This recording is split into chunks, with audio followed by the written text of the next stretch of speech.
যে বৃহস্পতিবার দিন নিউজটা বের হয়েছিল, শুক্র শনি রবিবার দিন আমার একটা ব্র্যান্ডের সাথে সাইন করার কথা ছিল, অ্যান্ড দে ক্যান্সেলড মি। 3-4টা মিডিয়ার মেয়েকে নিয়ে যে নিউজটা করলো, তারা কি একটাবার চিন্তা করলো না যে এই মেয়েগুলোর লাইফে কী হবে? যখন ওই কাজটা রেকগনাইজ হয় না, যত খারাপ লাগে। আশা তো থাকে রাইট যে আমার কাছে নমিনেশন পাবে, কোনো একদিন আমি অ্যাওয়ার্ড পাবো, বাট ওটা যখন হয় না খারাপ লাগে। But I'll keep try the best I can do. It's in my hand. I can do the hard work. I can keep trying. I can keep wish.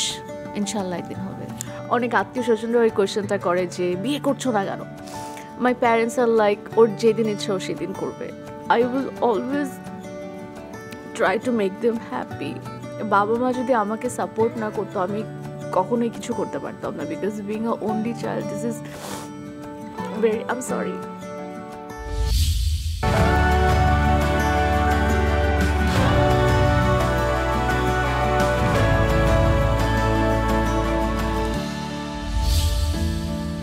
গত ডিসেম্বরের কথা, একটি বেসরকারি বিশ্ববিদ্যালয়ের সাবেক এক ছাত্র মাদক কেলেঙ্কারির কারণে পুলিশের কাছে ধরা পড়েন। সে সময় তিনি মাদক সম্পৃক্ততার সাথে যুক্ত থাকা আরও বেশ কজন নারী তারকার নাম উল্লেখ করেন, যাদের মধ্যে অভিনেত্রী সাফা কবিরও ছিলেন। এ বিষয় নিয়ে দীর্ঘ 8 মাস সাফা কবির কিছুই বলেননি। তবে আজ তার কাছ থেকে আমরা জেনে নেব প্রকৃত সত্য কথা, real truth. Dear viewers and listeners, আমি রুম্মান রশিদ খান আমন্ত্রণ জানাই আপনাদের প্রিয় podcast show behind the fame with RRKতে। মাছরাঙা টেলিভিশন এবং রেডিও দিনরাত 93.6 FM এ আমরা তারকাদের জনপ্রিয়তার নেপথ্যের গল্প জেনে নিচ্ছি এই শো এর মাধ্যমে। আর আজ আমার গেস্ট ভেরি চার্মিং শো অভিনেত্রী সাফা কবির। সাফা করিম নাকি সাফা কবির, কি নামে ডাকবো? Hello, hi. মানে আমি তো অনেক জায়গায় দেখি যে তোমাকে অনেকে সাফা করিম লিখে। হ্যাঁ হ্যাঁ হ্যাঁ, আমি ম্যাক্সিমাম আঙ্কেল আন্টিদেরকে এটা কারেক্ট করি। দেখা যায় why uncle aunty? Maximum uncle আন্টিরা আমাকে সাফা করিম হিসেবে চেনেন, আমি জানি না কেন। এন্ড তোমার ইন্ট্রোডাকশন শুনে মনে হলো আমি কোনো রিমান্ডে আসছি। হ্যাঁ হ্যাঁ হ্যাঁ। Should my heads down or up? What should I do? না, RRK মিটস SK। Thanks আসলে for তোমার having me here. তো আরো অনেক নাম আছে, অ্যানাটনি কেলি সাফা, যেটা তোমার দাদা রেখেছিল, জি জি, আর বাবা রেখেছিল সাফা। মানে দাদা রেখেছিল অ্যানাটনি কেলি। আর কোন নাম আছে? মানে এত নাম কেন তোমার? আমার নাম যেটা হতো স্কুলের খাতায় ফার্স্টে লেখা হতো যে অ্যানাটনি কেলি সাফা কবির। ওকে। সো এটা লিখে দিতে বাইরে চলে যেত।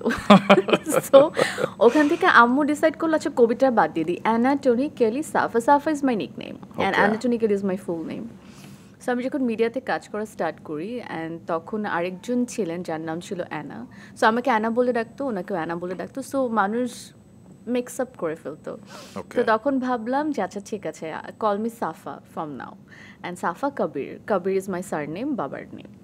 তো এখান থেকে আসলে নামটা শর্ট হয়ে গেছে এখন সাফা কবির। কিন্তু আমি জানি না করিম কোথায়, কিভাবে, কোন জায়গা থেকে আসছে, কেন এটা জানে প্লিজ। আমার নাম Safa Kabir, not Karim. Okay okay. So miss Kabir, miss Safa, আপনাকে অনেক অনেক ধন্যবাদ। অনেক অনেক I am feeling honoured that আপনি মোবাইল থেকে, সুদূর মোবাইল থেকে উড়ে এসে আজকে আমাদের মাঝে জয়েন করেছেন, এবং সত্যি খুব ভালো লাগছে তোমাকে। Thank you, Bhaiya. Thanks for having me here. And I'm really excited about your show. মানে you are doing a show. আমার মনে হয় প্রতিবার যখন মাছরাঙাতে আসা হয় তোমার সাথে গ্রিন রুমে অনেক গল্প করা হয়, অনেক মজা মজা, আমরা অনেক আড্ডা দিই, অনেক আড্ডা। And I love it তুমি যেভাবে মিমিক্রি করো, মানে I absolutely love it. And তারপর তুমি সব সময় আমাকে বলো যে তুমি ক্যামেরার সামনে আমার সাথে আড্ডা দিতে চাও কিংবা অনেক মজা করতে চাও। তো আজকে কিন্তু আমরা সেই জায়গায় চলে এসেছি। আচ্ছা, কিন্তু তোমার ইন্ট্রোডাকশন শুনে মনে হলো আমি একটা রিমান্ডে চলে এসেছি। না, ইন্ট্রোডাকশনটা নিয়ে আমরা কথা বলবো অবশ্যই, তবে আমরা সবকিছু নিয়ে, আমরা টক ঝাল মিষ্টি সবকিছু নিয়ে কথা বলবো। তবে এই পডকাস্টে একটা নিয়ম আছে তো জানো, কোনো ডিপ্লোম্যাটিক হওয়া যাবে না, একদম যাহা বলিব সত্য বলিব। তাহলে আদার মানে এই রাউন্ডেও তুমি ডিপ্লোম্যাটিক হতে পারবে না, সো আমি তোমাকে কোশ্চেনস করব any time. Of course. Are you ready? I am ready. Okay, shoot. Cool. Shoot. I can't shoot now. I will shoot between our conversation. Okay, no problem. So এক যুগ হয়ে গেল তোমার ক্যারিয়ারের, এবং আলহামদুলিল্লাহ দারুণ ক্যারিয়ার, মানে কি বলবো, ইলাস্ট্রিয়াস ক্যারিয়ার, এবং অনেক সাফল্য তোমার আছে, কিছু ব্যর্থতাও হয়তো আছে। তুমি তোমার ক্যারিয়ারটাকে কিভাবে ব্যাখ্যা করতে চাও? আমি আমার ক্যারিয়ার থেকে তো আসলে এক লাইনে কোনোভাবে ব্যাখ্যা করতে পারবো না, বাট আমি মাঝে মধ্যে নিজেকে আমার মনে হয় যে আই থিঙ্ক আমি যদি কোনো অ্যানিম্যাল ভার্সন হিসাবে নিজেকে পোর্ট্রে করতে চাই, I will be the turtle. So turtle হচ্ছে অনেক স্লোলি যাবে, very soft and very slow movement, and ওর একটা অনেক মানে কনক্রিট স্ট্রং একটা শেল আছে। So somehow I feel myself like that. আমার কাছে মনে হয় স্লো অ্যান্ড স্টেডি, আমার এত তাড়া নেই। I want to enjoy the every bit of it, every process. বলো লাইক তুমি যেটা আগে বললে সাফল্য আছে ব্যর্থতাও আছে, অফকোর্স যদি আমার ব্যর্থতা না থাকতো আমি সাফল্যটাকে কখন এনজয় করতে পারতাম না, বা ওটার মর্ম বুঝতে পারতাম না। So all of it, and I think I am so blessed in a way. আমি এখন চিন্তা করি, যখন আমি ইউনিভার্সিটিতে পড়তাম তখন আমি শুধু কাঁদতাম, বিকজ আমি যখন ইউনিভার্সিটিতে পড়ছিলাম তখন অ্যাট দ্য সেম টাইম আমি কাজ করা শুরু করি। So it was very difficult. মানে আমার এখনও মনে আছে আমি সকাল 6টার সময় ঘুম থেকে উঠতাম, 12টা পর্যন্ত ক্লাস করতাম, 8টা থেকে 12টা, অ্যান্ড 12:30টার দিকে আমার ক্যাম্পাসের নিচে আমাদের শুটিংয়ের মাইক্রো দাঁড়িয়ে থাকতো।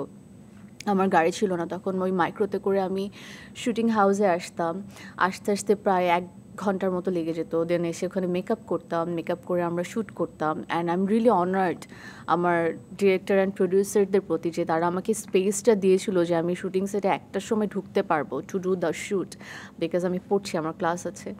সো তখন শুটিং করে আবার শুটিং প্যাক আপ হতে হতে রাত 12টা, বাসায় যেয়ে কোনো রকম ঘুমাবো নাকি প্রেজেন্টেশন করবো নাকি পড়বো, like totally messed up. But YONO তখন মনে হতো যে আচ্ছা এর থেকে কি অন্য কিছু করতে পারতাম, অন্য কিছু করলে কি বেটার হতো। But today I am really thankful যে আল্লাহ আমার ভাগ্যের মধ্যে এটা লিখেছেন, অ্যান্ড আমি এই জায়গাতে আছি, কাজ করছি। বিকজ আমার কাছে মনে হয় না এর থেকে আর খুব সুন্দর জিনিস আমার জীবনে হতো, এত সুন্দর জিনিস আমি উপভোগ করতে পারতাম। অ্যান্ড এখানে কাজ করাতে আজকে আমার কাছে মনে হয় যে আমাকে আরও অনেক স্ট্রংলি আমি বিল্ড হয়েছি না সেলফ। লাইক আমি ছোটোবেলায় অনেক ডিফারেন্ট একটা পার্সন ছিলাম, খুব বেশি কথা বলতাম না, আমার কথা এখান থেকে এখানে শোনা যেত না, একটা জায়গায় বসে থাকতাম, খুব বেশি কমিউনিকেটিভ ছিলাম না, I was very shy. So এখানে এসে আসলে আমার মনে হয় আমি নিজেকে অন্যভাবে ডিসকভার করেছি, অ্যান্ড আমার অনেক নতুন বন্ধু হয়েছে। So yeah, it's a different life, I am really thankful. মানে আমি খেয়াল করছিলাম তুমি আজকে যেরকম দৌড়ের উপর এসছো, হ্যাঁ তুমি যখন পড়াশোনা করতে তারপরে যে মাইক্রো দাঁড়িয়ে থাকতো সেটাও দৌড়ের উপর। এর পেছনে কারণ হচ্ছে তোমার প্রথম নাটকের নাম কি? অল টাইম দৌড়ের উপর। ট্রু, এখান থেকে দৌড়টা আসলে শুরু হয়েছে, যেই দৌড় এখনো থামেনি। না একদমই না। তার মানে তুমি যে জীবনটা চেয়েছিলে আজ সেখানে দাঁড়িয়ে আছো, তুমি আসলে এই জীবনটাই চেয়েছিলে। আমি আসলে জানতাম না আমি কোন জীবনটা চেয়েছিলাম। যেদিন থেকে অভিনয় শুরু করেছিলে সেদিন থেকে? না, নো, যেদিন থেকে আমি যখন @18 কাজ করি আমি আসলে জানতামই না আমি আসলে কি করছি। বিকজ যখন রানআউট ফিল্ম থেকে আমার এই কাস্টিং কলের এই কলটা আসে, আমি যখন অডিশন দিতে যাই, আমার এখনও মনে আছে আমার অডিশন নিয়েছিল রাহাত রহমান অ্যান্ড সাকিব ফাহাদ ভাইয়া। আচ্ছা। সো ওনারা আমার অডিশন নিচ্ছিল, একজন আমার সাথে অ্যাক্টিং করছিল, আমাকে বলছিল চিৎকার করো, চিৎকার তুমি করতে পারে। আমি শুধু ক্যামেরার সামনে হাসছিলাম, আমি জানি না তো কিভাবে করে, কি হয়। তারপরে কিভাবে চিৎকার করেছিল আমরা একটু দেখতে চাই, আমরা একটু 12 বছর আগে ফিরে যাই। ওভাবে কিভাবে, যে মানে একটা ঝগড়ার সিকোয়েন্স ছিল, আমাকে বলেছিল চিৎকার করতে হবে। অ্যান্ড আমার এটাও খুব ইন্টারেস্টিং পার্ট, অডিশন দেওয়ার আগে আমি বাবাকে জিজ্ঞেস করেছিলাম, আচ্ছা বাবা, সো আমাকে এরকম বলছে, শুড আই গো? বা আমার বাবা হচ্ছে আমাকে সবসময় বলে যে experience everything, you never know তোমার কোনটা ভালো লাগতে পারে, so go, like give it a try, তোমার যদি ভালো লাগে will do it.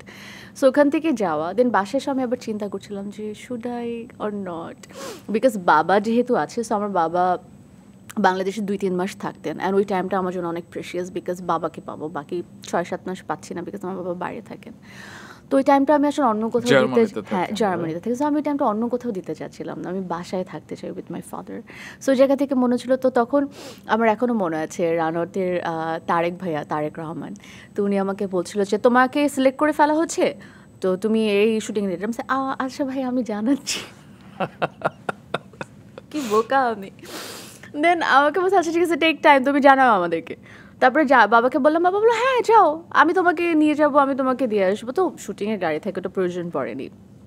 But I am really truly grateful and thankful to Ranot Film, the whole family like Adnan Al Rajiv, Tariq Rahman, Rahat Rahman, Sakib Bhaiya, মানে এদের জন্যই হয়তোবা আজকে আমার এই যাত্রাটা শুরু হয়েছে। মানে ইউনো আমি কিন্তু কোনো প্ল্যাটফর্ম বা কোথাও থেকে আসিনি, আমি একটা টেলিফিল্ম থেকে এসেছি। অ্যান্ড তারা যদি আমাকে ওই মুহূর্তে কাজটা না করতেন হয়তো এটা কখনো হতো না। অ্যান্ড এটাও শেষ না, আই থিঙ্ক এটার ব্যাক এন্ডেও যেটা হয়েছে আমাকে always I think Redoan Rony ভাই অনেক সাপোর্ট করেছেন এবং বলেছেন যে আমি তো অ্যাট 18 করার পর বাসায় বসেছিলাম, আমি কিছু করতে চাইতাম না, বিকজ আমি তো আসলে ব্যাপারটা পারতাম না, বা আই ওয়াজ ভেরি শাই, আমি জানি না ক্যামেরার সামনে কিভাবে করতে হয়। এখন চলে গেছে, আই থিঙ্ক সো, আগের থেকে তো minimise definitely. I am talking a lot, আমি এত কথা আগে বলতামই না, আমার সামটাইমস নিজেকে মনে হয় যে হু অ্যাম আই। সো ইয়া, তো তখন যেটা হতো যে অ্যাটিটিউডের পর আমি কিছু করতাম না, তখন আমাকে আদনান, তারেক ভাই, রাহাত ভাই অনেক বলতো যে করো, না করলে শিখবা কীভাবে, করতে করতে তো শিখবা। দেন আমার মনে হয় ফাইনালি পুশটা রেদন রনি ভাইয়ের ওখান থেকে আসে যে আমার একটা সিরিয়াল হচ্ছে, এখানে কাজ করো, করতে করতে শিখো। কোনটা? ইউনিভার্সিটি। হ্যাঁ, ইউনিভার্সিটিতে আমার কাজ করা, অ্যাটিটিউডের পর আমার ইউনিভার্সিটিতে কাজ করা। সেটা কোথায় গিয়েছিল? University Maasranga television. Thank you. So yeah, তো এই মানুষগুলোর প্রতি I will be forever grateful and they are like my family. Okay, তার মানে তারা বুঝতে পেরেছিল যে এই ছোট্ট টার্টলটা একদিন অনেক দূর যাবে আসলে। মেবি। বা এবার আমরা সেই প্রসঙ্গে যাই যেটা দিয়ে আমি শুরু করেছিলাম। জি স্যার। কিছুদিন আগে না, 8 মাস আগে ঘটনাটি ঘটেছিল। আমরা সব জায়গায় দেখলাম যে একজন ধরা পড়েছে, একটা বেসরকারি বিশ্ববিদ্যালয়ের ছাত্র, এবং তিনি বেশ কজন নারী তারকার নাম বলেছেন যারা হয়তো মাদকের সাথে যুক্ত, এবং সেখানে তোমার নামও ছিল। এবং তারপর 8 মাস কেটে গেছে, তুমি কিন্তু চুপ কেন? আই থিঙ্ক এটা আমি অনেকগুলো ইন্টারভিউতে বলেছি যে I just don't want to talk about unnecessary thing যেটা আসলে আমার সাথে রিলেভেন্ট না। বাট যেহেতু আজকে তুমি এই কোয়েশ্চেনটা করেছো, ওয়েল ভাইয়া, আসলে এই নিউজটা যখন আমি জানতে পারি যে বের হচ্ছে বা বের হবে বা বের হয়ে গেছে, জানতে পারি না, যখন বের হয়েছে আমার এখনও মনে আছে, এটা বৃহস্পতিবার দিন রাত 12:26 আমি দেখেছি যেরকম একটা অনলাইনে নিউজ বের হয়েছে। And I was like completely shocked. I am like what is happening here, মানে এটা কেমন নিউজ। কিন্তু এর আগে আমার একটা নাটকের কথা চলছিল যেটা বেরো হয়েছে, খালিদ অংশু ভাইয়ার, যেখানে আমি পলাশ ছিলাম, অ্যান্ড ওখানে আমার ক্যারেক্টারটাও ছিল হচ্ছে এরকম, আমি মাদক, একটা ইনোসেন্ট মেয়ে মাদক ব্যবসা। হয়তো নাটকটা দেখে কারো মনে হয়েছে, আমি মনে হচ্ছে যে এইটাই কি লিক হয়ে গেল যেটার জন্য নিউজ, কিন্তু আমার সাথে বাকি এই 4-3 কি করছে, মানে হোয়াটস গোয়িং হিয়ার। দেন আমি আমার ফ্রেন্ড টয়া তো খুবই মানে ইমপেশেন্স হয়ে, she is like what is happening, আমি লাইক আই ডোন্ট নো। দেন আমি কয়েকটা জার্নালিস্টকে ফোন করলাম, তো যেটা হয় রাত্রেবেলা তো আসলে অনেকখানি সময় হয়ে গেছে দেখে অনেকে রিচ আউট করতে পারিনি। বাট আফটার দিস নিউজ আমার কাছে মনে হচ্ছে যে বাংলাদেশের যত নিউজ বের হয়, কয়টা নিউজ আসলে সত্যি। এক্ষেত্রে আমি একটু বলতে চাই ডক্টর আব্দুল নূর তুষারের কথা, যিনি নিজেও একজন মিডিয়া ব্যক্তিত্ব, এবং তিনি একটি ফেসবুক স্ট্যাটাস দিয়েছিলেন এবং সেখানে তিনি লিখেছিলেন যে এই তারকাদের সাথে যা হচ্ছে তা ইত্রামি ছাড়া আসলে কিছু নয়, কারণ একজন অভিযোগ করলো কজনের নামে, আর সাথে সাথে বাংলাদেশের অনেক গণমাধ্যম সেটি নিউজ করলো। এক্স্যাক্টলি, মানে নিউজ তো শুধু অনলাইনে করলেও আমি বুঝতে পারতাম, প্রিন্ট মিডিয়াতে চলে যাওয়াটা ইলেকট্রনিক মিডিয়াতে কাছে মনে হয়েছে যে এটার ভিত্তিটা আসলে কোথা থেকে হচ্ছে। অ্যান্ড আমি আসলে এত কথা বলছি না, বাট সবাই যদি দেখে থাকে বুঝতে পারবে, একটা নিউজ বের হয়েছে, তারপর কি হয়েছে, প্রমাণিত তো হয়নি কি হয়েছে, তারপরে এটার ফার্দার কোনো এক্সপ্লেনেশন আছে বা কিছু হয়েছে, বাট এটার জন্য কি হয়েছে এটা আমি তোমাকে বলতে পারি। ধরো একটা নিউজ হয়েছে, কিছুই হয়নি, একটা নিউজ হয়েছে, মানুষ দেখেছে, ঠিক আছে, শেষ। বাট ইউনো এগুলো মানুষকে কত বাজেভাবে এফেক্ট করে। মানে নিউজটা করার সময় মানুষগুলো কি চিন্তা করে যে ওদের একটা পরিবার আছে, বা ওদের একটা ওয়ার্ক লাইফ আছে, ওদের একটা সম্মানের জায়গা আছে। মানে এই ছোট, তাও আমি বলবো আমি super blessed in a way, আমাকে মানুষজন এত ভালোবাসে, ইনফ্যাক্ট আমার মনে হয় আমার দর্শকও, মানে they are not affected about it, but you know আমার ওয়ার্ক প্লেসে এটা এফেক্টেড হয়েছে। যে বৃহস্পতিবার দিন নিউজটা বের হয়েছিল, শুক্র শনি রবিবার দিন আমার একটা ব্র্যান্ডের সাথে সাইন করার কথা ছিল, অ্যান্ড দে ক্যান্সেলড মি। কোন ব্র্যান্ড? ওয়েল, ব্র্যান্ডের নাম বলে আর কি হবে, বাট দে ক্যান্সেলড মি। এটা নিয়ে আমার মনে হয় এটা কারোর নাম আমি উল্লেখ না করি। মানে ক্যান্সেলের কারণটা কি? ক্যান্সেলের কারণটা ছিল নিউজ চ্যানেল। আমি তাদেরকে কনভিন্স করানোর চেষ্টাও করেছিলাম যে ভাইয়া it just a news, nothing related with me. আমি এটা কি বলবো, মানে how am gonna prove this, মানে আমার কাছে তো প্রুভ করার মতো কিছু নেই, just my words. But they felt like it. I can understand social মিডিয়াতে এটা নিয়ে কয়েকদিন ঝড় হবে, বিকজ আমাদের এখানে না আমরা হুজুকে অনেক কিছু করে ফেলি, বাট আমরা চিন্তা করি না যে এগুলার মানে ইম্প্যাক্টগুলো মানুষের উপরে বা সমাজের উপরে কিভাবে পড়বে। এখানে সবাই কিন্তু দায়ী, যে যেমন একটা 3-4টা মিডিয়ার মেয়েকে নিয়ে যে নিউজটা করলো, তারা কি একটাবার চিন্তা করলো না যে এই মেয়েগুলোর লাইফে কি হবে, ওদের ফ্যামিলিতে, না আমি শেষ করি, ওদের ফ্যামিলিতে কি হবে, ওদের ওয়ার্ক লাইফে কি হবে। অ্যাট দ্য সেম টাইম এমনি তো মিডিয়াটাকে মানুষ খুব ভালো একটা চোখে দেখে না for this type of news. আরও প্যারেন্টসরা জানতে পারলো ও our child is not safe here, আমরা ওদেরকে এখানে কাজ করতে দিব না। কি হলো, আমরা কাকে আসলে ছোট করছি, কাকে বাঁচাচ্ছি বা কাকে ধ্বংস করছি, কেন করছি? আমার কাছে মনে হয় প্রত্যেকটা মানুষেরই কিছু করার আগে থিঙ্ক টুয়াইস। বাট এটা somehow people are in a rush, they need to get their job done, they want to become famous, get virals. I think this is not the right. আমার প্রশ্ন হচ্ছে গিয়ে তীরটা শুধু নারী তারকাদের দিকেই কেন? এমনিতেই তো আমি যতদূর দেখি যে নারী তারকাদের প্রতিনিয়ত নিজেদেরকে প্রুফ করতে হয়, প্রমাণ করতে হয়, অনেক কিছুর সাথে তাদের ফাইট করতে হয়। তো মাদকাসক্ত কিংবা মাদকের সাথে সম্পৃক্ততার জন্য শুধু মেয়েদের নামই কেন? I don't know, this is very funny I guess, because I think it's very easy to point out a woman. Like তুমি দেখো, ব্রেকআপ হলে কি মেয়েটার দোষ, ডিভোর্স হলে কি আরে মেয়েটাই খারাপ, যেন ওর সংসার দিকে নাই। তারপরে এই ক্ষেত্রে কি তারকা, তাও আবার 4টা নারী। This is very very funny. So এইটা নিয়ে আমি বলবো যে I think it's very easy to point out girls. আমরা 2024-25 আমরা আধুনিক হতে পারিনি, আমরা এখনো পুরুষতান্ত্রিক সমাজে নারীদেরকে একটু পিছিয়ে রাখি। বলবো যে আমাদের এখনো ব্রেনটা আই থিঙ্ক ঠিকমতো কাজ করছে না। আই থিঙ্ক যাদের কাজ করছে না, this is the time, this is the year, grow up. তো এবার আমরা যেহেতু পডকাস্টে বসেছি, তুমি আমাকে একটা স্ট্রেট লাইনে অ্যান্সার দাও, তুমি কি আসলে ড্রাগ অ্যাডিক্টেডের সাথে কোনোভাবে যুক্ত ছিলে, কিংবা তুমি addiction? No, absolutely not. I got the answer. তবে আমার কিন্তু আরেকটা বিষয় প্রশ্ন আছে, সেটি হচ্ছে গিয়ে এই সোশ্যাল নেটওয়ার্ক নিয়ে আর কি। কয়েক বছর আগের কথা, অ্যারাউন্ড লাইক তুমি যদি 2018-এর কথা ধরো আর কি, তুমি নাকি পরকালে বিশ্বাস করো না, এবং একটা লাইভে তুমি এসেছিলে না, এটা কিন্তু তুমি কখনো ক্লারিফাই করো না, এবং সবাই ধরেই নিয়েছে যে তুমি পরকালে বিশ্বাস করো না। এবং যখনই রমজান মাস আসে, তুমি যখন কোনো ইফতার বানাও, সেটা ভিডিও দাও, কিংবা অনেকে তোমাকে প্রশ্ন করে, আমি দেখেছি যে আপনি কি রোজা রাখেন, কিংবা আপনি কি নামাজ পড়েন। তো তুমি আজকে ক্লিয়ার করে দাও আসলে বিষয়টা কি ছিল। আই থিঙ্ক এটা আমি আর অনেকগুলো ইন্টারভিউতে বলেছি, বাট আমার কাছে মনে হয় কি সামথিং ইজ ভেরি পার্সোনাল।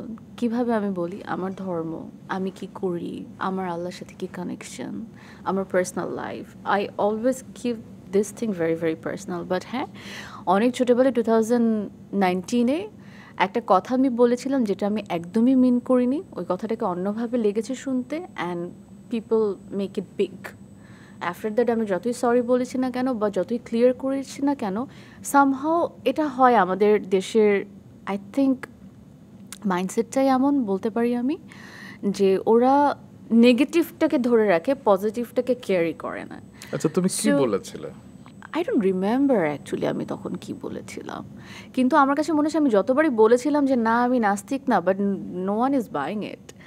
মানুষ ধরেই নিয়েছে আমাকে। নাস্তিকের বিষয়টা তুমি কি বলেছিলে? আমি বলেছিলাম যে আমি অ্যাকচুয়ালি আমার মনে এটা এরকম বলছিলাম যেটা আমি দেখি না, এটা আমি বিশ্বাস করি না, সামথিং অ্যাবাউট মাই কি নিয়ে যেন কথা ছিল, আমাকে গালাগালি করছে। I don't remember, I clearly, এখন তুমি যদি আমাকে বলতে বলো, I really don't remember. But এটাকে ওরা মেস করে ফেললো, দেন আমার প্যারেন্টস চেঞ্জ করে দিল। এটা আমার খুব খারাপ লাগে যে আমার বাবা মার নামটা অন্যভাবে মানে জানা হচ্ছে, মানে due to respect to them যাদের কথা হচ্ছে, বাট আমার বাবা মা তো অন্য কেউ।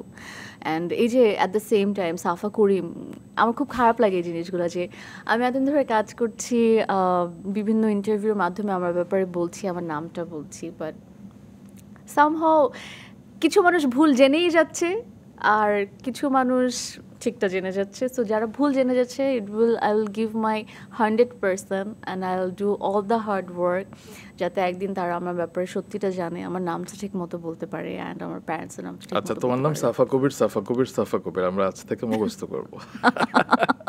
আচ্ছা শোনো, সোশ্যাল নেটওয়ার্কের কথা যেহেতু হচ্ছে, রিসেন্ট টাইমসে তুমি 2 সপ্তাহের জন্য কিংবা একটু বেশি হয়তো তুমি একটু গ্যাপ নিয়েছো সোশ্যাল নেটওয়ার্ক থেকে, এবং তার পিছনে আমার যেটা মনে হয় তুমি একটা ছবি আপ করেছিলে এবং সেটা আন্টির সাথে হজ করতে। আম্মুর, আমার সাথে না, সে জাস্ট আম্মুর। আচ্ছা আচ্ছা, তো সেটি নিচে আমি দেখেছি কমেন্ট বক্সে অনেক ধরনের মন্তব্য, তুমি কি সে কারণে এফেক্টেড ছিলে? আমার কাছে মনে হয় যে ফেসবুকে কিছু জিনিস দিলে কখনো সুন্দর জিনিস সুন্দর থাকে না। লাইক আই অলওয়েজ মানে try to hide my families, because আমার কাছে মনে হয় নিশ্চয় সুন্দর থাকে না, একটা খারাপ কমেন্টস চলে আসে। আমি তো আগে আমার ফ্রেন্ডের ছবি আপলোড করতাম না, আমার কাছে মনে হতো নজর লেগে যাবে। সো ওই জায়গা থেকে আমি একটা আম্মুর ছবি আপলোড করার পরে আমার খুব খারাপ লেগেছিলো যে মানুষজন যেরকম নেগেটিভ কমেন্টস করছে, বিকজ আমাকে যা ইচ্ছা বলো, but not my parents. Exactly. I am sensitive there. So, of course, যে কোনো and সন্তানই হবে। বাবা মার ব্যাপারে কেউ যদি ছবিটা আপলোড করে এটা বলা উচিত না। রিসেন্ট টাইমে আমার আরেকটা ঘটনা থেকে খুবই খারাপ লেগেছে, যেমন অপূর্ব ভাইয়া দেশ থেকে এসে রাইট, তার ছেলেকে জড়িয়ে ধরেছে। এটাকে কি কি বলা হচ্ছে? আমার কথা হচ্ছে why we are doing this, why we love to talk about negative things. আমরা তো কখনো একটা মানুষের ভালো কিছু মুখ থেকে আমাদের বেরই হয় না, বা বলতে চাই না, বা বলতে আমি জানি না কি প্রবলেম হয়, জাস্ট খারাপটা নিয়েই বলে যাচ্ছি। So why so much negative? I don't know. I really hope একদিন আই হোপ একদিন সবাই একটু পজিটিভ হবে। সিচুয়েশনটা চেঞ্জ হবে। সবাই চেঞ্জ হবে কিনা জানি না, সেটা হয়তো না, কখনোই সবাই হয় না। চেঞ্জ হবে না, আগে আমাদেরকে চেঞ্জ হতে হবে, দেন আমাদের চেঞ্জেসটা মানুষকে বারবার বলতে হবে। যেমন আমি আমার আশেপাশে অলওয়েজ ট্রাই করি লাইক সবাইকে একটু পজিটিভ ওয়েতে থিঙ্ক করানোর, বিকজ আমি একা পজিটিভ হয়ে তো হবে না, আমার আশেপাশে সবাই যখন পজিটিভ হবে then we can grow a community, যেটা আমাদের দেশে খুবই, আমার কাছে মনে হয় we don't understand the community. So I think আমাদের কমিউনিটিটা বড় করা উচিত। আচ্ছা, তোমার ক্যারিয়ার নিয়ে কিছুক্ষণ আগে কথা হচ্ছিল, 12 বছর এক যুগ পেরিয়ে গেছে তোমার ক্যারিয়ারে। আলহামদুলিল্লাহ, আলহামদুলিল্লাহ, অনেক আপস অ্যান্ড ডাউন আছে, এবং সেখানে আমি রিসেন্ট টাইমসে দেখেছি যে তুমি সব ধরনের চরিত্রে নিজেকে ট্রাই করছো এবং খুব ভালো করছো। থ্যাংক ইউ ভাইয়া, থ্যাঙ্কস ফর মেনশনিং। হয় না যে অনেক নন গ্ল্যামার রোল থাকছে, আবার হয়তো অনেক অফ ট্র্যাক কাজ থাকছে, আবার দেখা যাচ্ছে গ্ল্যামারাস কাজ কিংবা রেগুলার কাজও তুমি একটু ডিফারেন্ট শেড আনবার চেষ্টা করছো, এবং তোমার সব ধরনের কাজই কিন্তু পপুলার হচ্ছে। একদিকে দেখা যাচ্ছে কাজল আরফিন অমিতদের একটু কমার্শিয়াল কাজগুলো খুব পপুলার হচ্ছে, আবার কেন এই সঙ্গতা কিংবা এ ধরনের খালিদ, এ ধরনের কাজরাও ক্রিটিসাইজ মানে ক্রিটিক্যালি অ্যাক্লেইমড হচ্ছে আর কি। তো এই যে ট্রান্সফরমেশন, তারপরও আমার মনে হয় যে তোমাকে নিয়ে যতটা আলোচনা হওয়া উচিত সেটা হয় না, তুমি কি সেটা এগ্রি করো? ওয়েল হ্যাঁ, মেবি হচ্ছে না, মনে করে হয়তো বা আমাকে নিয়ে এই যে আমার যেই ব্যাপারগুলো আলোচনা হওয়ার কথা না সেগুলো হচ্ছে। আমাদের আর্টিস্টদের আমরা শুধু এটাই তো, আমার কাছে মনে হয় সোশ্যাল মিডিয়াতে বিষয়, কার সংসার ভাঙলো, কার কি হলো, কে কোথায় ঘুরতে গেল, বা কার বাসায় কি ভাঙলো, বাট আর্টিস্টের জার্নিটা নিয়ে কেউ কথা বলে না। তারপর হয় না সমসাময়িক তোমার অনেকেরই হয়তো প্লাস মাইনাস দুটো নিয়ে কথা হচ্ছে, কিংবা তোমার পরে আসাও হয়তো অনেকের কাজ নিয়ে কথা হচ্ছে, কিন্তু তোমার কাজগুলো হয়তো সোশ্যাল নেটওয়ার্কে কেউ কেউ ভালো বলছে, কিন্তু একদম ব্রড ওয়েতে খুব একটা আলোচনা হচ্ছে না আমার মনে হয়। তুমি একটু আলোচনা করো প্লিজ। আমি একা করলে তো হবে না। আমার এই প্রশ্নটা করবার পেছনে কারণ হচ্ছে তোমার কি কোনো ভুল আছে মনে হয়? I think I don't have any team for social media. This is actually true. I don't have any group admin. I don't have any page admin. All done by myself. Why? মানে social network তো সেলিব্রিটিরা আজকাল এভাবে handle করে, আসলে তাদের একটা team থাকে, অনেক কিছু থাকে। তোমার নেই কেন? তুমি কেন যুগের সাথে তাল মেলাতে পারছো না? ছিল আমার পেজগুলো, আমার একটা অ্যাডমিন ছিল, বাট সামহাও হয় না, মানে আমার টেস্টের সাথে যায় না। বাট তারপরে তো So, তোমার বাংলাদেশে যদি আমি নারী তারকাদের কথা ধরি, তুমি একদম টপ 7 কিংবা টপ 8-এ ফেসবুকে তোমার ফলোয়ার 6.6 মিলিয়ন তোমার ফলোয়ার। আমি আগে অনেক অনেক সোশ্যাল মিডিয়াতে অ্যাক্টিভ ছিলাম। রিসেন্ট টাইমে আমার নিজেরই মনে হচ্ছে যে I am not posting anything, মানে I should, but I just don't feel like it anymore. আমার কাছে মনে ওয়াই? হয় মানে তুমি কি টায়ার্ড, ক্লান্ত হয়ে গেছো? No, it's not that. আমার কাছে মনে হয় এই যে এটাই আমার কাছে রিসেন্ট টাইমে মনে হচ্ছে যে এখানে কোনো একটা সুন্দর জিনিস যে সুন্দর থাকে না সামহাও। সো মেবি আমি এই যে অনেক শক্ত হয়ে থাকি, বাট তাও এই আমার মার ছবির নিচে কমেন্টসগুলোটা really affected me, but I'll come back soon with all my good pictures, okay good works, updates. Okay, I'll come back এটাই শুনতে চাচ্ছিলাম। ইনশাআল্লাহ। Thank you. Thank you. আমি একটু অ্যাওয়ার্ড নিয়েও কথা বলতে চাই। হ্যাঁ, মানে অনেক অ্যাওয়ার্ড শো হয়, কিন্তু আমি তোমাকে খুব বেশি অ্যাওয়ার্ড পেতে দেখি না। তুমি কি হতাশ হও?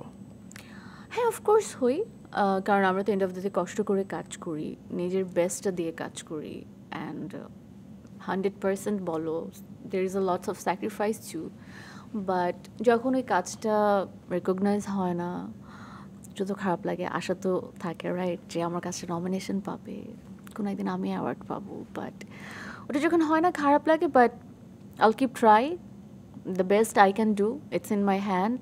I can do the hard work. I can keep trying. I can keep wish. Inshallah একদিন হবে। আরেকটা বিষয় হচ্ছে তুমি নাচ শেখাবে, নাচের মেয়ে, তুমি নাচ করতে চাও, কিন্তু হয় না যে এত এত অ্যাওয়ার্ড শো, কিন্তু তোমাকে আমি খুব একটা পারফরমেন্স করতে দেখি না কোনো অ্যাওয়ার্ড শোতে। এর পিছনে কারণ কি? এর পিছনে হচ্ছে আমার কাছে মনে হয় তোমাকে somehow- ডাকে না, নাকি তুমি করতে চাও না? না, আমাকে কিছু কিছু মানুষ ডাকে। I am really grateful to them, যারা আমাকে ডাকে। যারা আমাকে একটু ডাকে না কেন, তাদের প্রতি আমি অনেক কৃতজ্ঞ। বাট সামহাউ প্ল্যানটা আমার সাথে মেলে না। মানে একটা থাকে না, একটা আর্টিস্ট তো নিজেকে একভাবে দেখতে চায়, বা আমি আমার দর্শককেও দেখাতে চাই। সামহাউ আমার টেস্টের সাথে ওই প্ল্যানটা হয়তো বা মেলে না, বা আমি হয়তো বা যে প্ল্যানটা হচ্ছে ওখানে আমার নিজের ইচ্ছাটা জাগে না, বা হয়তো বা অনেক সময় ম্যাক্সিমাম যেটা হয় খুব বাধা থাকে, এই শুটিং থাকে, না হলে আমি দেশের বাইরে থাকি, বা কিছু একটা থাকে, সামহাউ হয়ে ওঠে না। But I am really looking forward, আমি সামনে সাফা, এরকম তো করতে সবাই চাই। ব্যস্ত থাকে, সবারই কাজ থাকে, বাট সামহাউ তুমি ম্যানেজ করতে পারো না কেন? আমি জানি না, তার মানে তুমি I think I need a manager who will manage me now. আমি আসলে আমি তোমার উপর একদমই- যারা ক্রাশ খায় তাদের অনেকেই কিন্তু ম্যানেজার হয়ে যেতে পারে। তারা কি অ্যাপ্লাই করবে আমার শো দেখে? না, I think I need a like proper manager. Crush খাওয়ার জন্য না, আই থিঙ্ক আমি আমার কমিটমেন্টটা ইজ ভেরি স্ট্রং। লাইক যেটাতে আমি কমিটেড থাকি, আমার কমিটমেন্টটা ওখানেই থাকে। এরপর একটা নতুন কাজে ঢুকে পড়লে ওটাকে আমি খুব বেশি একটা অ্যাটেনশন দিতে পারি না, বিকজ আমার কাছে মানে this is my first priority, because এখানে আমি আগে থেকে কমিটমেন্ট দিয়ে ফেলেছি। I need to fulfil this first, then I can do Okay. Something else. আচ্ছা, তোমার কি মনে হয় সবাই তোমাকে নিয়ে কি ভাবে? আচ্ছা, সবাই আমাকে নিয়ে কি ভাবে, আমি কিভাবে বলবো? তোমার কি মনে হয়? মানে হয় না যে আমি ভাবছি যে আমাকে হয়তো অনেকে মুডি ভাবতে পারে, কিংবা আমাকে অনেকে হয়তো ফানি ভাবতে পারে, কিংবা আমাকে হয়তো ভাবতে পারে তুমি যে আমাকে এই কি মেয়েটা। ভাবো? আমারটা তো তোমাকে প্রশ্ন তো করার জন্য সবার আজকে মাঝে তো podcast তুমিও না। আছো, তুমি আমাকে কি ভাবো বলো? আগে তুমি অ্যানসারটা আগে দিয়ে তুমি নাও, answer তারপর দাও। আমি দেব। তুমি বলো, তারপর প্রশ্নটা আমি আগে করেছি। You first. আমি তোমাকে ভাবি একটা সফিস্টিকেটেড ভালো মেয়ে with some errors. With some errors. Right. Some errors are good, right? অনেক লং টাইম ধরে এরর্স গুলো যদি তুমি লালন পালন করতে থাকো, সেটা ঠিক না। যেমন ওই যে তোমার ম্যানেজমেন্ট, Noted, sir. ওকে, ম্যানেজমেন্ট ক্যাপাবিলিটি যে তোমার খারাপ, ওয়ার্স্ট। আমার পিয়ার Right. তো বাজে জগৎ। তো সেটাই আমি এরর্স বলছি, এবং সেটাই আমার পয়েন্ট অফ ভিউ থেকে তোমার ব্যাপারে বলা। এখন তুমি See, বলো এটাই- তোমার এটা এটা হয় কিভাবে, যে ধরো ওই যে দ্য শাইনেস, আসলে প্রথমে না, আমি তো কখনো চিন্তা করিনি আমি এখানে কাজ করব। আমি তো ছোটবেলায় টিভিতে বসে বসে প্রথম আলোর অ্যাওয়ার্ড শো দেখতাম। আচ্ছা, হ্যাঁ, দেন ধরো আমি ছোটবেলায় মানে 98-99 থেকে শুরু হয়েছে, যখন তোমার বয়স 5 বছর। এত দূরে যাচ্ছ কেন তুমি? আচ্ছা, মানে আচ্ছা। একটু যখন বুঝি হোয়াট ইজ অ্যাওয়ার্ড ও, আচ্ছা, প্রোগ্রাম, আচ্ছা। সো তখন দেখতাম। তারপর ধরো তোমার আমি টিভিতে আফসানা মিমি ম্যাম, তকির স্যার, বিপাশা হায়াত ম্যাম, মানে এদের সবাইকে দেখতাম। দেন এদেরকে যখন আমি কখনো সামনে দেখতে পাবো তখন হতো কি, যখন আমি ওনাদেরকে কখনো সামনে দেখতাম আমি স্টাক হয়ে চুপ হয়ে যেতাম। আমি জানি না আসসালামু আলাইকুম কেমন আছেন, এরপরে কি কথা বলবো। মানে আমার ভেতর থেকে খুব বলতে ইচ্ছা করতো যে আমার বিগ ফ্যান, আমি আপনার এটা দেখেছি ওটা দেখেছি। তুমি বলতে পারতে না, আমি চুপ করে থাকতাম। তখন যদি তারা এটা ভেবে বসে যে মেয়েটা তো ভাব নিচ্ছে কেন, ভাবতে পারে এটা থেকে আমি আসি যে মানুষ হয়তো বা এই জায়গা থেকে আমাকে বলতে পারে, বাট আই এম ভেরি মানে ভেরি ভেরি শাই ইনসাইড। আমি জানি না কীভাবে কথা বলতে হয়, আবার at the same time I can't make conversations. So ধরো কোথাও সেটা কি এখনো ধরো কিছু মানুষের সাথে I can talk for an hour, আবার কিছু জায়গায় কেমন আছেন ভালো আছেন এরপর আমি আর কথা বলতে পারি না। It's a problem. So that's why হয়তো বা আমার পিয়ার অর কোথাও যাওয়াটা, আমার অ্যাওয়ার্ড প্রোগ্রামে যাওয়ার আগে আমার জ্বর আসে, আমার লিটারালি জ্বর আসে। অ্যাওয়ার্ড প্রোগ্রাম, কতগুলা স্টার, কত মানুষের সাথে দেখা হবে, হাম গোনা লাইক হাম গোনা বিহেভ, হাম গোনা টক, আমার লিটারালি জ্বর আসে, বিশ্বাস করো ভাইয়া। এই ক্লিপটা কিন্তু ভাইরাল হবে যে সাফা কবির এত বড় তারকা কি কথা বলে তার জ্বর চলে আসে অ্যাওয়ার্ড শোতে। আসলে আমি খুব নার্ভাস থাকি, আমি খুবই টেন্স থাকি। মানে সাফা, আমি তো শুনি যে সেলিব্রিটিরা কয়েক মাস আগে থেকে ড্রেস বানাতে থাকে, তারপর যখন অনুষ্ঠান হয় বিকেলবেলা অনুষ্ঠান হয় একদম সকাল থেকে তারা মেকআপ নিতে থাকে, মানে they are very much excited. আর তোমার জ্বর চলে আসে। হ্যাঁ এক্সাইটেড থাকে, এট দ্য সেম টাইম জ্বর আসে। আমার আসলে এত আমি হতাশ তোমাকে নিয়ে। কোনো প্রবলেম নেই, কোনো সমস্যা নেই। যেমন আমার ছোটোবেলা থেকে হতো এরকম, অনেক মানুষ দেখলে আমি ভয় পেয়ে যেতাম। আই স্টিল রিমেম্বার আমি যখন ইন্টারে কোচিং করতে হয়, সো কোচিং সেন্টারগুলো থাকে হচ্ছে তোমার ফার্ম গেটে কি যেন কোচিং সেন্টার ছিল, আই ফরগট দ্য নেম। তো ওমেগা আর অনেক কিছু। তো কোচিং সেন্টারে গাড়ি থেকে নামার পর থেকে মানে পুরো তো ক্লাসরুম পর্যন্ত আর গাড়ি যায় না, সো ওখান থেকে নামার পর থেকে আমি আম্মুকে অনেক শক্ত করে এরকম ধরে রাখতাম, হাত ধরে ধরে ধরে ধরে যেতাম, বিকজ অনেক মানুষ দেখলে আমি একটু ফ্রিক আউট করি। আমি ভাবছিলাম ওখানে কোনো অ্যাওয়ার্ড শো হচ্ছিল না। ও মাই গড। আর কে ওকে কি বলছেন আপনি? আচ্ছা এসকে কেমন বাসাতে, মানে সাফা কবির? আমি শাকিব খান জিজ্ঞেস করি না, তুমি এত সময় নিচ্ছিলে কেন? মানে আমি ভাবলাম যে কেমন বলতে কিরকম, মানে আমি কি কথা বলি বা কি করি এরকম কিছু কোশ্চেন না। ধরো তুমি মানুষের মাঝখানে তো ভয় পেয়ে যাও, কিন্তু একদম কাছের মানুষের সাথে। I think I am very different with my friends. তুমি যদি বলো সিয়াম, তৌসিফ, টয়া, জোভান, ওদের সাথে I am completely a different person. কি করো মানে তুমি কেমন আসলে? মজা করতে ভালো লাগে, গল্প করি, আমরা অনেক হাসাহাসি করি, একজন একজনকে পচাই। Gossiping, my all friends are really bad with gossiping. তুমি? I am the only one who is interested. No one can give me the gossip. Oh my god. আমি তো সিয়ামকে বলে আই বল না কি হচ্ছে, give me some tea. Siam is like ও কিছুই জানে না। অ্যাকচুয়ালি ট্রু, মানে আমাদের মধ্যে গসিপিং ব্যাপারটা হয় না অ্যাকচুয়ালি। আমরা যখন আচ্ছা তুমি যেহেতু একমাত্র গসিপ করতে পারো, এজন্য তো তোমাকে এসে জিজ্ঞেস করি গিভ মি সাম টি। না না তুমি আমাকে বলো, এখন তুমি আমাকে বলবা after this show. After the show আমি বলবো। তুমি তোমার পডকাস্টে লুকানোর চেষ্টা করো রোমান ভাইয়া। আফটার দ্য শো তো আমি বলবো, ডিউরিং দ্য শো তুমি বলবা যে এখন ইন্ডাস্ট্রির লেটেস্ট গসিপটা কি। তুমি আমাকে তো তাহলে গ্রিন রুমে যে আপডেটটা দাও, আমি এসে আবার পডকাস্টে বলছি। তুমি ডিউরিং দ্য শো বলো। I have no idea. আচ্ছা কেউ মনে এক্সাইটিং কিছু করছে না। সাফা কবির কিছু করছে? The problem is আমি ফেসবুকটা প্রপারলি ইউজ করি না, আমি শুধু পেজ ইউজ করি। 2019 এর পরে আমার তো ফেসবুক প্রোফাইল চলে গেছে, সো সব ফ্রেন্ডসরা ওখান থেকে চলে গেছে। এই কষ্টে আমি আর কোনো ফেসবুক প্রোফাইল ইউজ করলাম না। গসিপ জানার জন্য Facebook, of course you need it, everything is on social media, so if you don't use বন্ধুদের আড্ডা আছে, পত্রিকায় গসিপিং পাওয়া যায়। আমি না জানতাম না। কেন বিনোদন পাতা, ওখানে তো আর্টিস্টের কাজ নিয়ে কথা হয়, গসিপিংও থাকে, যে সাফা কবির এবং অমুকের প্রেম। কার বলো না, কে আমার নিউ প্রেমিক? আচ্ছা আমি জানি। আমি জানি না, তুমি জানো, please tell me, mention the name, জাতি তো জানতে চাই। মিস্টার কবির, এনিওয়ে। মিস্টার বিয়ের পরে কি ছেলে আমার নামের সাথে চলে আসবে? আহারে বেচারা। আচ্ছা সাফা, তোমার অনেক কথা শুনে আমার একটা বিষয় মনে হয়েছে যে তুমি কি অনেক ওভারথিংক করো? সাফা কবির কামস উইথ ওভারথিংকিং। হ্যাঁ। ওয়াই, মানে এটা কি ছোটবেলা থেকে নাকি within course of time? Like ছোটবেলায় তো আর ওভার থিঙ্কিংই মানে বুঝতাম না, হয়তো বা বড় হতে হতে আই থিঙ্ক I'm overthinker. আমি অনেক স্ট্রেস নেই. That's why I do lot of meditation. So yeah. হ্যাঁ, ওইটাই জানার চেষ্টা যে এটার জন্য কি কোনো কাউন্সেলিং, মেডিকেশন কিংবা মেডিটেশন তুমি করো? আমার কাছে মনে হয় মাথা থেকে আমি একটু বেশি পাকনা. মানে I know the problem and I know how to handle the problem. So I help myself. I do all the things like I do meditations and all that, and অনেক overthink করলে আমি জানি যেটা হবে মানে বলে না কান্না পেলে কিন্তু কেঁদে ফেলা উচিত. Then you will feel light. Right. তুমি ওভারথিঙ্ক করলে করতে থাকো অ্যাট দ্য পয়েন্ট পর্যন্ত করতে থাকো যখন তুমি টায়ার্ড না হও. যখন তুমি টায়ার্ড হয়ে যাবা then you need to know how to calm yourself. So yeah.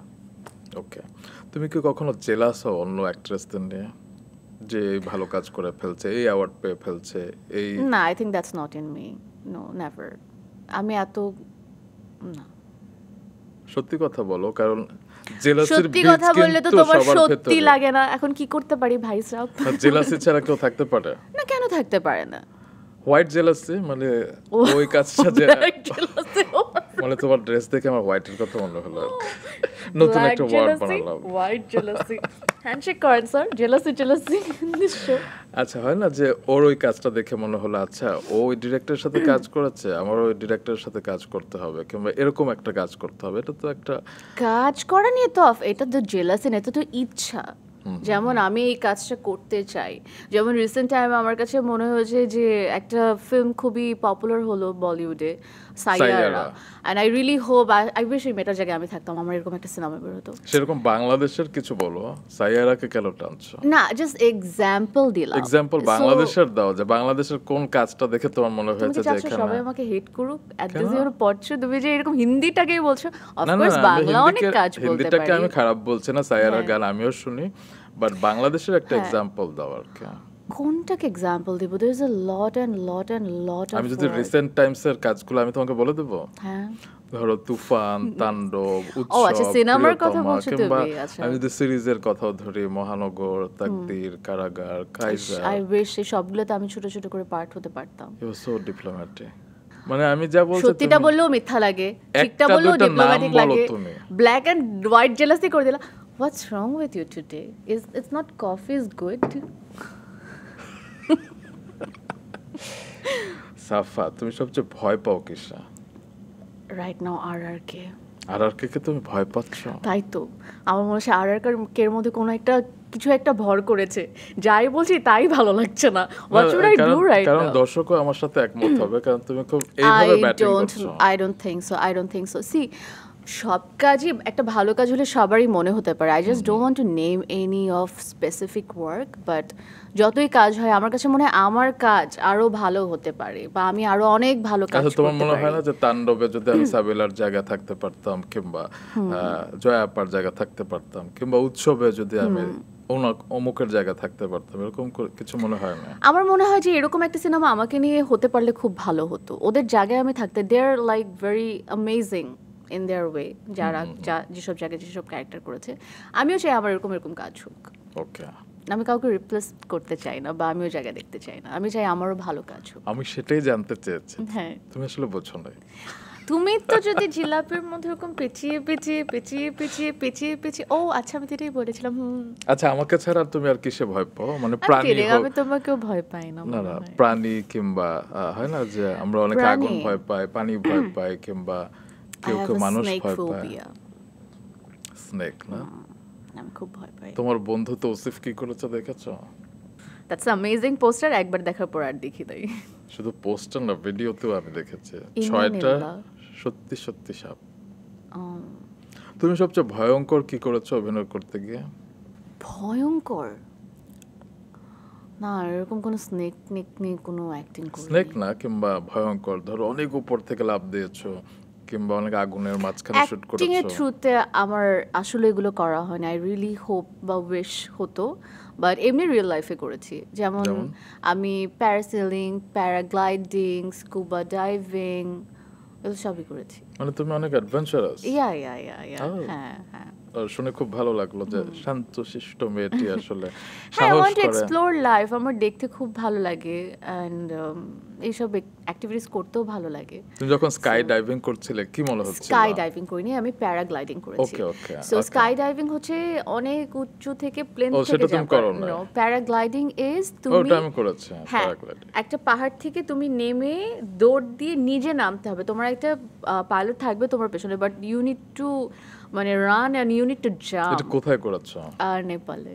ওকে। হ্যাঁ হ্যাঁ, এন্ড আরেকটা ছিল হচ্ছে স্কুবা ডাইভিং, যেটা আমরা 3 দিন কোর্স করে দেন আমরা 12 ফিট নিচে গিয়েছি। হ্যাঁ, 12 ফিট নিচে গিয়েছিলাম। আচ্ছা, তুমি অর্থনৈতিক ব্যাপার স্যাপার কেমন বুঝছো? জিরো নলেজ, এর জন্য আমার ব্যাংক ব্যালেন্সের অবস্থা খুব খারাপ। খুব খারাপ? মানে তুমি গরিবস? কেন হঠাৎ করে আমাদের, মানে এটা তো আমাদের জানতেই হয়। অনেকে জিজ্ঞেস করে না যে ঈদের সময় যে পাঞ্জাবির দাম কত, এটার দাম কত, সেরকম তুমি যেহেতু বিয়ে করো না, আমি বলতে পারছি না যে তোমার বিয়ের বাজেট কত। আমি শুধু জানতে চাই যে তুমি ফিনান্সটা কিরকম বোঝো? আগে একদম বুঝতাম না, আগে খুব লেফট অ্যান্ড রাইট খরচ করতাম। দেন আমার লাইফে আমার একটা ফ্রেন্ড আছে, ওর নাম হচ্ছে Chandni, she is more like my sister, and ও হচ্ছে খুবই ইয়াং বয়সে চার্টার্ড অ্যাকাউন্ট পাস করে, মানে শি ইজ না ডিফারেন্ট ওয়ে। সো একদিন আমাকে বলে, আই কি তোমার জীবনে খুব সব দিকে টাকা উড়াচ্ছ, যা ইচ্ছা তাই খাচ্ছ, যা ইচ্ছা তাই কিনতেছো, কী করতেছো? আমি I don't know, I am just liking ইট। আমার মন খারাপ হলে আমি শপিং করতে চলে যেতাম, মন খারাপ হলে এত বড় একটা কেক অর্ডার করে একা একা বসে বসে খেতাম। Then she is like, dude you need to manage this. আমি like, you manage?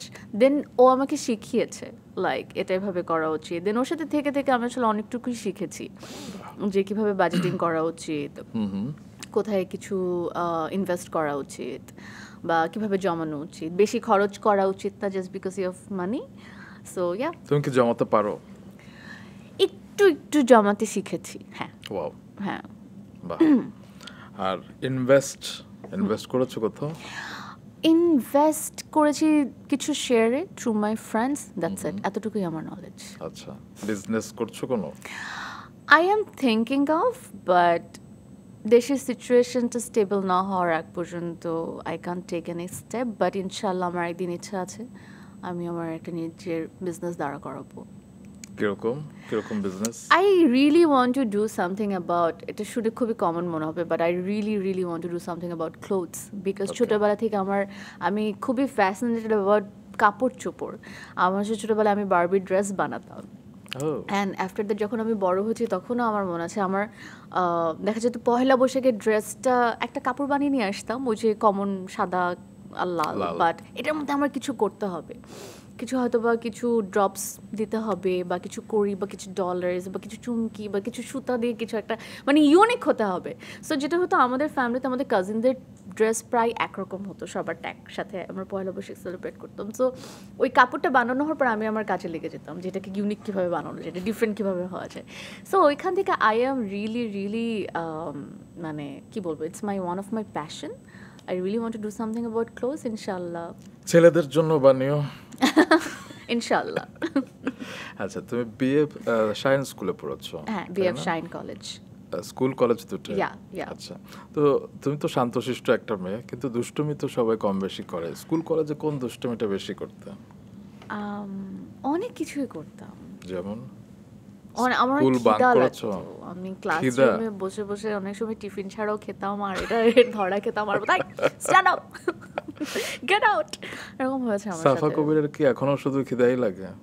I love to it, I think আমার দেখে কিন্তু কেউ বলবে না। আই থিঙ্ক আমি খুব ভালো ব্যালেন্স করতে পারি, but I am a genuine foodie, and my wish is যখন আমি হয়তো বা ক্যামেরার সামনে কাজ করব না, আমি যখন রিজাইন করব, আমি জানি না দিনটা কখনো দেখতে চাই না আমি, বাট যখন হবে I just want to eat, like I just want to eat and I want to get fat. That's my wish, because I love to eat yummy foods. এটা না আসলে আমরা সবাই ভাবি যে ওই বয়সে গিয়ে এটা করবো, কিন্তু ওই বয়সটাই আসে না, এবং এক সময় হয়তো দেখা যায় যে আমাদের বয়স এমন জায়গায় পৌঁছে যায় তখন ডাক্তার অনেক বিধিনিষেধ অনেক কিছু বলে না, এটা নিজেও ফিল করা যায়। যেমন আমি আমার মেটাবলিজমের কথা বলি, আমি যখন আরো ছোট ছিলাম আমি একসাথে বসে এই যে 7 তেহারি আছে না ধানমন্ডিতে, I love there tehari, I love ইট। আমি এক বসে দেখা যেত হাফ তো খেতামই, আরো কোয়ার্টার খেতে পারতাম সরষের তেল দিয়ে। হ্যাঁ, সো বুঝতেছেন আপনি মানে হাফ অ্যান্ড কোয়ার্টার একটা তেহারি, দ্যাটস আ লট অফ তেহারি। আমি এটা খেতে আমার পারতাম, জন্য কিছুই না, যাই হোক। মাশাল্লাহ মাশাল্লাহ, বাট আমার জন্য অনেক বড় কিছু ছিল, সেটা খেয়ে ফেলতাম। এখন ওই কোয়ার্টার তেহারি খেয়ে মনে হয় oh my god I am so full, but এর থেকে বেশি খাওয়া যাবে না। তুমি And, নীলক্ষেতের তেহারি খেয়েছো? হ্যাঁ, উফ কি যে মজা, খিদা লাগলো তো। তুমি আজকে এখানে কোথায় এসে আর কি বলছিলে, আমাদের তেহারি টেহারি কোথায়, হপ্তের শোতে একটা কফি দিয়ে রাখলেন তাও ঠান্ডা হয়ে গেল। না দর্শকদের সামনে তোমাকে খাওয়াবো, নজর লেগে যাবে না? আচ্ছা, ঠিক আছে। তোকে আমি পরে অবশ্যই খাবো, তুমি তো এখানে এসে শুধু পুরি দাও, তুমি কি তেহারি, বাকরখানি দাও, ও এরকম হ্যাঁ, বলছিলে আই আমাকে। লাভ ইট, আমার এসব খাবার খুব পছন্দ সত্যি। I love singara, I love singara with a কাঁচামরিচ অ্যান্ড পেঁয়াজ, I love it. I love ছোট ছোট ফুচকা, আই লাভ ওই বট দিয়ে পরাটা মোড়ানো, I love it. Then I love রাস্তার পাশের Maggi noodles, I love momos. আচ্ছা I think this show is not থামো অ্যাবাউট, থামো থামো। আমি তোমার কাজের প্রসঙ্গে যাই। তোমার একযোগে জার্নি, অনেক সাকসেস, কিছু ব্যর্থতা, যেটা আমরা শুরুতেই বলছিলাম। চ্যালেঞ্জ কি ফেস করেছো তুমি? ডেফিনেটলি সব কাজে তো কিছু চ্যালেঞ্জ থাকে। অফকোর্স অনেক চ্যালেঞ্জ আছে। যেমন আমি যখন ফার্স্ট এখানে কাজ করা শুরু করি, আমাকে এরকম একটা কমেন্ট করা হয়েছিল যে এই ফর্সা একটা মেয়ে ন্যাকা ন্যাকা কথা বলে, কয়দিনই বা মিডিয়াতে থাকবে। সো ফর্সা একটা মেয়ে তো অনেকেই হয়, তুমি নাকা নাকা ভাবে কথা বলতে, এবং অনেকে ভাবে যে তোমার দিন দুনিয়া সম্পর্কে কোনো আইডিয়া নেই, তুমি একটা ফ্যান্টাসি ওয়ার্ল্ডে বিলং করো, তোমাকে দিয়ে কিচ্ছু হবে না, আমিও শুনেছি। আর ইটস ওকে। সো এগুলো, তারপরে যেটা হতো যে কাজের ব্যাপারে যেটা আমার কাছে মনে হতো যে একটা টাইমে যখন আমি এয়ারটেলের টিভি সিরিজ করতাম, ফটোশ্যুটস করতাম, and specially at 18 all time দৌড়ের উপর বের হওয়ার পর, তো একটা আমাদের মিডিয়াটাকে খুব খুব সুন্দরভাবে এই কাজটা ইন্সপায়ার করেছে। তারপর কিন্তু অনেক প্রচুর বন্ধুদের গল্প হয়েছে, কিছু হলে ফ্রেন্ডস ট্রিপের গল্প হতো, ফ্রেন্ডসদের গল্প হতো, অ্যান্ড সামহাও আমি ওখানে খুব কমন একটা কাস্ট থাকতাম যে ফ্রেন্ডসদের একটা গল্প সাফা কবিরকে নেই। সেটা কিন্তু এখনো হয়। হ্যাঁ, সো সাফা কবিরকে নিয়ে এরকম একটা কাস্টিং থাকতো, এই যে গুড বাজ, লাভ বাজ, ব্যাড বাজ। ইয়েস। সো এইগুলা না, ব্যাড বাজ ওগুলো তো হচ্ছে, গুড বাজ এগুলো তো একটা এক একজনের গল্প, বাট ফ্রেন্ড ঠিক আছে, বাট ওইটা ছিল যে একটা গ্রুপ অফ ফ্রেন্ডসের গল্প। ওকে। সো ওখান থেকে আমি খুব চাইতাম যে আমার একটা সিঙ্গেল নাটক হবে যেখানে I will be the main protagonist, আমার সাথে একটা হিরো থাকবে। সো এই জার্নিটা ওয়াজ দ্য টাফেস্ট, যে ডিরেক্টরদেরকে বলে বলে বোঝানো যে just give me one chance, আমি পারবো, just give me a floor where I can try. যদি আমাকে কেউ ফ্লোরই না দেয়, আমি তো কোথায় ট্রাই করবো, right? So I am very very much grateful and thankful to Imraul Rafat ভাইয়া অ্যান্ড মাহবুব রশিদ বান্না ভাইয়া। ওনারা কিন্তু প্রথম দিকে আমাকে নিয়ে সিঙ্গেল নাটকগুলো করার একটা রিস্ক নিয়েছে। অ্যান্ড আফটার দ্যাট আমি খুব, আই এম রিয়েলি হ্যাপি যে একটা ধাপ আমার কাছে মনে হচ্ছে আমি পার হতে পেরেছি। তারপরে আরেকটা মানে একটা বাধা আসলো যে I look very young, I look very বাচ্চা বাচ্চা। এটা আমি জানি না how am gonna do that. হয়তো বা আমি তখন ছিলাম, তখন আমি এরকম মানুষকে বাড়িয়ে বলতাম যে আমার বয়স 30, আমি বড়, আমাকে বড় ঠিক নাও, আমি ওয়াইফ ক্যারেক্টার করবো। সো আই থিঙ্ক এটা হচ্ছে কি আমাদের এখানকার সবারই একটা সামহাও মেন্টাল ব্যারিয়ার বলবো আমি, যে আমরা আসলে যেটা দেখি ওটার মধ্যেই আটকে থাকি, এটার বাইরে আসলে ভাবাটা তো আসলে একটু কষ্টকর, আউট অফ দ্য বক্স ভাবতে পারি না। তো ওখান থেকে আমার বের হয়ে হাউস ওয়াইফ ক্যারেক্টার বা প্রেমের গল্প, সিঙ্গেল বড় প্রজেক্ট করাটা step by step was very very difficult. So এখান থেকে বের হয়ে আবার যেটা হলো যে আচ্ছা ওকে তো আসলে গ্রামের মেয়ে লাগে না, বা ওকে নিয়ে একটা ক্যারেক্টার আমরা করতে পারবো না। সো এটাও আমার একটা অনেক বড় এখনও চ্যালেঞ্জ, যে আমাকে দেখতে মনে হয় বাঙালি লাগে না। But I think why we think like this, এখানে তো কস্টিউম আছে, মেকআপ আছে, why we not taking a risk and why we are not experimental it. বাইরের দেশে কি কাজগুলো হচ্ছে না? অফকোর্স হচ্ছে। এখন ঘরে তো আর আমি তো সাফা কবির এরকমই, আমি তো ঘরে একটা ওরকম একটা ক্যারেক্টার হয়ে বসে থাকতে পারবো না, বা আমি কি করবো, আমি এরকম নিজের ভিডিও বানিয়ে I upload to the social media to মানে মানুষকে দেখানোর জন্য। আই ক্যান ডু দ্যাট, মানে আই নিড সামবডি লাইক যে আপনাকে বিশ্বাস করে that person will take the risk. এখানে আমি আমার একটা বন্ধুর এক্সাম্পল বলতে চাই। I am really really proud of Siam Ahmed in a way. মানে মানে ও অনেক হার্ড ওয়ার্কিং একটা ছেলে। আমার কাছে মনে হচ্ছে সিয়ামের টাইমে একটা টাইমে ওর এতগুলো ফিল্ম বের হচ্ছে, কাজ হচ্ছে। একটা টাইমে মানুষকে আমি বলতে শুনতাম যে সিয়াম একটা টাইপ, ওকে অন্যরকম লাগে না, বা ও এরকম। আফটার জঙ্গলি, হ্যাঁ, তাণ্ডব। জঙ্গলি হওয়ার পর, তাণ্ডব হওয়ার পর, people are like, oh my God, Siam Ahmed is amazing, he is amazing, Of course, of just course. Give him the project. কেউ তো ঘরে বসে থাকবে না বা ঘরে এভাবে হয়ে থাকবে না, এই প্রজেক্টটা আসতে হবে, করে দেখাতে হবে। সো ওই চান্সটা আমার কাছে মনে হয় আর্টিস্টদের পাওয়া উচিত। And at the same time আমার মনে হয় আমাদের ইন্ডাস্ট্রিতে একটু অডিশন ডোরটা খুলে ভালো হতো। এখানে তো খুবই 1 2 3 4 5 কাস্ট হচ্ছে। Other than that, all the artists, they are not getting any chance. So যদি একটা অডিশন খোলা হয় বা হয় এরকম কিছু একটা ফিল্মের আগে লাইক একটা অডিশন করা হলো, আর্টিস্টরা এসে অডিশন দিল, অডিশন আমি যাই না এখানে, আবার শুনেছি অডিশন দিব, Ego অফকোর্স অডিশন দিব, আমি 100 জায়গায় অডিশন দিব, because I want that chance and there is nothing wrong about it. Exactly, আমি শুনি হলিউড বলিউডে সেটাই হয়। হ্যাঁ, আমি যদি কখনো, আমি যদি ডিরেক্টর হতাম, আমি ওইভাবে ভাবতাম যে আমি আসলে অডিশন করেই তো দেখতে চাই, আমি হয়তো বা যেটা আমি খুঁজছি এটা আমি আরেকজনের মধ্যে পেতে পারি, why not give it a shot.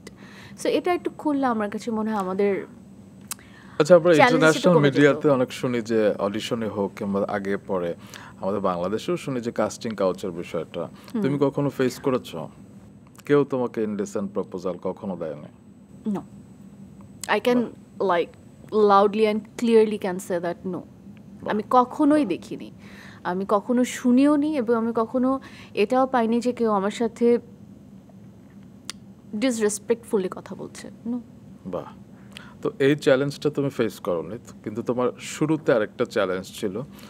আমি যতদূর শুনেছি যে আন্টি এবং তোমার ফুপ্পি চেয়েছিল যে তুমি কাজ করো, এবং তুমি লাক্সে অংশ নিয়েছিলে, কিন্তু তারপরে তারাই চায়নি আর কি। তোমাকে অনেক ফাইট করতে হয়েছিল ফ্যামিলির সাথে। মানে লাক্সে তো তারাই নিয়ে গেছিলো আমাকে, সো আমি ইয়েস কাট পাওয়ার পরে আমার নেক্সট মর্নিং যাইনি, বিকজ আমি এমন একটা জায়গায় বড় হয়েছি, মানে আমি আম দ্য ওনলি চাইল্ড, আমি সবসময় মার হাত ধরে বা মার সাথে থাকা টাইপ অফ বাচ্চা। সো ওখান থেকে আমার বাসা কিন্তু খুবই কনজারভেটিভ, মানে সন্ধ্যা 7টা বা 6টার পরে বাসার বাইরে থাকা যাবে না, কোনো ফ্রেন্ড বাসায় আসা যাবে না, ফ্রেন্ডের বার্থডে পার্টিতে যাওয়া যাবে না। সো সেখান থেকে 3 মাসের একটা ক্যাম্পিংয়ে চলে যাব, তাও আমার মা রাজি হয়েছিলেন একটু, বাট আমার কাছে মনে হচ্ছে যে আমি আসলে থাকতে পারবো না, আমি যাইনি। সো তারপরে যেটা হয়, এরকম অ্যাট 18 হয় আমার লাইফে, দেন আমি অনেক কাজের কল পাওয়া স্টার্ট করি, তখন আমি জাস্ট ইউনিভার্সিটিতে ঢুকলাম। সো তখন আসলে ফ্যামিলিভাবে চাইনি যে পড়াশোনা হ্যাম্পার হবে, এখানে কাজ করো না, পড়াশোনা চাই মনোযোগ দিয়ে করো। বাট যেটা হয় সব মিডল ক্লাস ফ্যামিলির একটা চিন্তা ভাবনা থাকে যে পড়াশোনা করে সামনে আগাতে হবে, আর কিছু না। সো ওই জায়গা থেকে পরে they are like highly no, like you can do this, করো না। রাগ করতো, বলতো যে বড় হয়ে কী পরিচয় দিব, কি করবে, কি হবে, নায়ক নায়িকা, কি মডেল, এটা হলো কিছু, অন্য কিছু করো। বাট এটা আমার একটা জিনিস বলতে হয় যে I am so so thankful and grateful to my parents. মানে আমার কাছে মনে হয় যে আমার আমার বাবা মা যদি আমাকে সাপোর্ট না করতো, আমি কখনোই কিছু করতে পারতাম না, because being a only child, this is very, I am sorry. It's okay Safa, জীবনের এটাই সত্যি মুহূর্ত। বাবা মার বিষয়ে কথা বলতে গেলে যে কোনো সন্তানেরই চোখ ভেজে যাবে, এটাই কিন্তু খুব স্বাভাবিক, তো সরি বলার কিছু নেই। হুমায়ুন কবির সবুজ, শ্রদ্ধেয় তোমার বাবা, এবং শ্রদ্ধেয় জেসমিন কবির তোমার মা, তাদের উদ্দেশ্যে আমাদের সালাম। তারা একটা সন্তানের স্বপ্নকে সমর্থন দিয়েছিল। হ্যাঁ, এটাই আমি অনেক জায়গায় বলেছি, I am so grateful and thankful to them, যে বিং আ অনলি চাইল্ড ওরা অনেক কিছুই করতে পারতো, বলতে পারতো যে you need to be a doctor, or you need to be a engineer, or you need to do something যেটা আমরা চাই। ওরা কখনোই এটা আমার সাথে করেনি। আমার বাবা always like, do whatever you want, just be safe, do whatever, মানে if you need any help I will help you, তোমার যেটা ইচ্ছা তুমি করো, আমার যতটুকু পারার আমি তোমাকে সাহায্য করবো। সো এই ফ্রিডমটা দেওয়া, it's something else. And at the same time আমার মাকে এরকম অনেক কথা শুনতে হয়েছে যে আপনার মেয়ে কী করে ভাবি, ও কোথায় পড়ছে, কোথায় চাকরি করছে বা কি করবে। সো অনেক সময় আম্মু, তখন তো আসলে আমি যখন কাজ করা শুরু করি তখন তো শুধু ইউনিভার্সিটিতে পড়তাম, লাইক তত এত কাজ বের হতো না, এত কেউ হয়তো বা টিভি আমাকে দেখা যেত না, আম্মু বলতে পারতো না। এখন যখন মানুষজন এসে আম্মুকে বলে যে ওর এই নাটকটা দেখি খুব ভালো লাগে, বা ওকে এখানে দেখেছি এটা খুব ভালো হয়েছে। ইনফ্যাক্ট আমার বাবা তো জার্মানিতে থাকে, সো বাহিরে যেটা হয় বাংলা কমিউনিটিতে ওরা নাটক দেখতে খুব পছন্দ করে। সো জায়গা থেকে বাবাকে যখন বলে যে আপনার মেয়ের এটা দেখেছি, সো বাবা feel really really good. And এটাই, এর জন্য আমি বলি যে I am really thankful and grateful to my parents. They are super cool, they are super nice. In fact এই যে এত বড় হয়ে গেছি, এই যে সব দেশবাসী বা অনেক আত্মীয় স্বজনরা ওই কোয়েশ্চেনটা করে যে বিয়ে করছো না কেন, মাই প্যারেন্টস আর লাইক ওর যেদিন ইচ্ছা ও সেদিন করবে। সো আই থিঙ্ক এই সাপোর্টটা আই ডোন্ট নো আমি ডিজার্ভ করি কিনা, but I will always try to make them happy. So এর জন্য যখন আমার ব্যাপারে এসব উল্টাপাল্টা নিউজ বের হয়, I feel so sad. I feel like sad for them, they don't deserve this. Exactly. And I am not a part of this. Like আমরা সত্যটা না জেনে খুব ইজিলি একটা মানুষের ব্যাপারে অনেক কিছু বলে ফেলি। আই থিঙ্ক এটা ভাবা উচিত, বিকজ তার এবং তার ফ্যামিলিতে এটা কিভাবে ইম্প্যাক্ট পড়তে পারে। আমি একটু আন্টি এবং আঙ্কেলকে বলতে চাই যে আপনারা যে আপনাদের মেয়েকে এভাবে সমর্থন দিয়েছিলেন তার স্বপ্নটিকে সত্যি করবার জন্য, এবং দেখেন আজকে আমাদের সাথে পডকাস্টে বসে আছে, দেশের হাজারো হাজারো লাখো লাখো মানুষ থেকে শুনছে, দেখছে, এবং আপনি একজন সফল অভিনেত্রীকে জন্ম দিয়েছেন আপনারা। Thank you. থ্যাংক ইউ ভাইয়া, thank you. Your words means a lot. Thank you. Safa, এবার বরিশালে চলে যাই, চলো চলেন। গৌর নদীতে হ্যাঁ, যেখানে গেলে একজন সাফা কবি শান্তি খুঁজে পায় আর কি। হ্যাঁ, তুমি কিছুদিন আগে ওখানে শুটিং করে এলে? আমি শুটিং করেছিলাম। আচ্ছা, বরিশালে কোন কোন খাবার কিংবা কোন কোন জায়গা তোমার প্রিয়? আমার ভারো কাছে একটা গ্রাম আছে, ওই গ্রামটা খুব পছন্দ, খুবই পছন্দ। এটা ছাড়া আমার পেয়ারা বাগান, গুঠিয়ার মসজিদ, গুঠিয়ার সন্দেশ, গৌরনদীর মাহিলারা আমার বাড়ি। সো মাহিলারার গরম গরম মিষ্টি উইথ পরাটা, এগুলো খুব পছন্দ। এছাড়া নারিকেল তো আছে, আমার কাছে মনে হয় আমি একটা জেনুইন বরিশাল্লা, মানে আমি সব কিছুতে নারিকেল খাই। আই লাভ ইট। বরিশাল্লা ভাষা একটু কথা বলো তো শুনি, যে এত মিষ্টি ভাষার সাফা কবির বরিশাল্লা ভাষা কিভাবে কথা বলে? এটা আমার লেগেন্স না, একটু শুনি না, একটু ভুলভাল হোক না। হ্যাঁ মনু, তুমি যে এত কথা কইতাছো, বেশি কথা কইও না, বুঝছো? আরেকটু টানো না। আমি আর পারবো না, সরি। তুমি যেটা বললে ওটা আমিও বলতে পারি। তাই নাকি? মানে এটা তো কমন আর কি। বরিশাল্লা ভাষা কি খুব আনকমন নাকি? এত বরিশাল্লা ভাষার সাথে কিন্তু অন্য সব দেশ, সব জায়গার ভাষা একটু একটু মিলেই যায়। ওকে, স্পেশালি ধরো তোমার মফস্বল বলো, মিলেই যায়। তো বরিশালের মানুষদের কিছু স্বভাব থাকে না, মানে এক এক ডিস্ট্রিক্টের এক এক মানুষদের কিছু ট্রেডস তো কমন থাকে আর কি। বরিশালের একরকম, নোয়াখালীর একরকম, কুমিল্লার একরকম, এরকম বিভিন্ন জেলারে থাকে। তো বরিশালের মানুষদের কোন স্বভাব তোমার ভেতরে আছে? আমরা অনেক আন্তরিক। ওকে, আমরা খেতে খুব ভালোবাসি, তেমনটি আমরা খাওয়াতেও খুব ভালোবাসি, আমরা আপ্যায়ন করতে খুবই ভালোবাসি, এবং আমরা মানুষকে ভালোবাসতে খুব ভালোবাসি। তুমি যেই পয়েন্টগুলো বললা এটা সব জেলার মানুষই বলবে। এক্সকিউজ মি, কি তুমি কুমিল্লার মানুষ কি খাওয়াতে পছন্দ করো, রাতে পছন্দ করো? কোথায় কোথায়? আমরা তো কখনো শুনলাম না। এখন কিন্তু ঝগড়াঝাটি শুরু হয়েছে। শোনো, বরিশালের এটা একটা প্রথা, আমরা খেতে ভালোবাসি, মানুষকে খাওয়াতে ভালোবাসি। হ্যাঁ, সেটা আমরা কুমিল্লার মানুষ। কোথায়? এনিওয়ে, আমি তোমার সাথে এখন ঝগড়া করতে চাই না। আমি শুধু জানতে চাই সেই লাখ টাকার প্রশ্ন, তোমার যে বন্ধুদের নাম বললে না, সিয়াম, তৌসিফ, কিংবা জোভান, কিংবা টয়া, কিংবা শাওন, সবাই তো বিয়ে করে ফেলেছ, তুমি কেন এখনো সিঙ্গেল? তুমি কি কোনো ছ্যাকটা খেয়েছো কিংবা কোনো হার্ট ব্রোকেন আছো নাকি? মানে আমি সিঙ্গেল তো কি হয়েছে? আমি ভাবছিলাম তুমি বলবা যে আমি সিঙ্গেল, তোমাকে কে বলেছে আমি সিঙ্গেল? না, I am single, it's okay. But আমি সিঙ্গেল থাকাতে মানুষের এত বদরেশন কেন আমি এটা বুঝি না। It's my personal life. Safa I can তোমার ফ্রেন্ড live- তৌসিফ এই বন্ধু So- দিবসে এক ইন্টারভিউতে বলেছে যে সাফাকে আমি একটাই প্রশ্ন করতে চাই, কে, বিয়ে তৌসিফ করবি বলছে? কবে? ওকে তৌসিফ। আনো তো চটকানি মারবো ওকে আমি। না, মানে আমার তোমার মনে হয় ফ্রেন্ড না তোমার ভালো আমার- চাইতে পারবে না? আমার বন্ধু এরকম কথাবার্তা বলার কথা না। এনিওয়ে আমার মনে হয় এটা কোথাও ভুল ধারণা হচ্ছে। মানে তুমি কি চিরকুমারী থাকতে চাও? Why not? If I want to be like that. মানে চাও সত্যি? I don't know. যদি এটা হয় হবে, যদি না ছেড়ে হয় হবে না। কাশো করতে চাও বিয়ে না করতে চাও না? বিয়ে করতে চাই। আচ্ছা সো এখন হচ্ছে না, সো এখন আমি সিঙ্গেল। আমি পরবর্তীতে বিয়ে করতে চাবো কিনা বা আমি কুমারী থাকতে চাবো কিনা আমি এটা তো তোমার বয়স পরের জিজ্ঞেস কথা। করছি না, কারণ গুগলে আছে সেটা। মেয়েদের গুগলও ভুল আছে, মেয়েদের বয়স অ্যান্ড ওয়েট কখনো জিজ্ঞেস করতে হয় না। আচ্ছা তো তোমার তো বিয়ের বয়স হয়েছে। কে বলেছে? আমি Google বললাম বলেছে। হয়নি। গুগল মামা বলেছে। গুগল মামাকে মার দিব আমি, বেশি কথা বলো না। আচ্ছা। ওয়েল আই থিঙ্ক ভাইয়া, সরি আমি একটু জোক করছি তো। না না ইটস ফাইন। বিয়ে করতে চাই, of course I want to make a family just like my parents, but কবে হবে কি হবে আই থিঙ্ক এটাতে এত আমি প্রেশার দিতে চাই না। খুবই ডিপ্লোম্যাটিক লাগতে পারে তোমার কাছে এখন শুনলে, আল্লাহ যখন চাবেন তখন হবে, বাট আমার তোমার কাছে মনে ম্যাক্সিমাম হয় কথাই সেটা ডিপ্লোম্যাটিক। ও বাবা, তুমি তো খুব এমনি কথা বলছো তো না। সো জিনিসটা হচ্ছে যেটা হবে যেদিন হবে, আমি এটা নিয়ে এত প্রেশার নিচ্ছি না। আই রিয়েলি হোপ দেশবাসী এবং সোসাইটির আন্টি আঙ্কেলরাও প্রেশার না নিক, খুব ভালো হবে তাহলে আমার জন্য। না অবশ্যই না। বিকজ আমার প্যারেন্টসরা হয়তো এত প্রেশার নিচ্ছে না। সো আই থিঙ্ক সবাই একটু পিসফুল লাইফ কাটাই না। অ্যান্ড আমি সিঙ্গেল থাকাতে আমার মনে হয় কারো বদারেশন হওয়া উচিত, but some post really বদার্স me. মানে আমি যখন কিরকম? সোশ্যাল মিডিয়াতে in a negative way, how like আমি কিছুদিন আগে আমার একটা ফ্রেন্ডের বিয়েতে গেলাম অ্যান্ড সামবাডি জাস্ট এটা নিয়ে একটা মিম বানিয়ে ফেললো যে সিঙ্গেল মেয়েরা বিয়েতে যেতে পারবে না। কেন ভাই, সিঙ্গেল মেয়েরা বিয়েতে যেতে পারবে না কেন? আরেকটা ছবি ভাইরাল হয়েছিল, হ্যাঁ। তোমাদের পুরো ফ্রেন্ড সার্কেল হ্যাঁ, সবাই হ্যাঁ, কাপল হ্যাঁ। কাপল কাপল হ্যাঁ, দাঁড়িয়ে হ্যাঁ। আছে, তুমি মাঝখানে একা।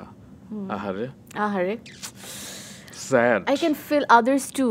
আমাকে এরকম অনেকেই লিখেছিল, এটা আমি, এটাই সাফা কাবের আমি। Guys let's make a group, let's make a team, আমরা সবাই মিলে বাকিদেরকে বুলি করব। আচ্ছা তুমি কি কোনো বাই এনি চান্স ছেলেদেরকে হেট করো? মানে তোমার কি বাই এনি চান্স কোনো ভয় কাজ করা যে একটা পুরুষের সাথে তোমার একটা ওয়াশরুম শেয়ার করতে হবে, কিংবা হয় না যে অনেক মেয়ে কিংবা অনেক ছেলেও বিয়ে করতে চায় না এইসব কারণে, যে আমার বেড শেয়ার করতে হবে, ওয়াশরুম শেয়ার করতে হবে, একটু ওসিডির কিছু ইস্যু আছে অনেকে। ওসিডি আমার আছে, বাট এরকম কোনো ওসিডির ক্রাইটেরিয়া কোন নেই। লেভেলে আছো তুমি? I like to live neat and clean, that's it. সেটা তো সবাই। এতটুকুই, মানে এত ওরকম না যে আমার গ্লাস 14 বার মুছতে হবে, প্লেট 14 বার মুছতে হবে। ভাই আমি একটা আর্টিস্ট, আমি 5 স্টারেও খাই, আমি ড্রেনের পাশে বসেও খাই। So I think I am comfortable with any and everything right now.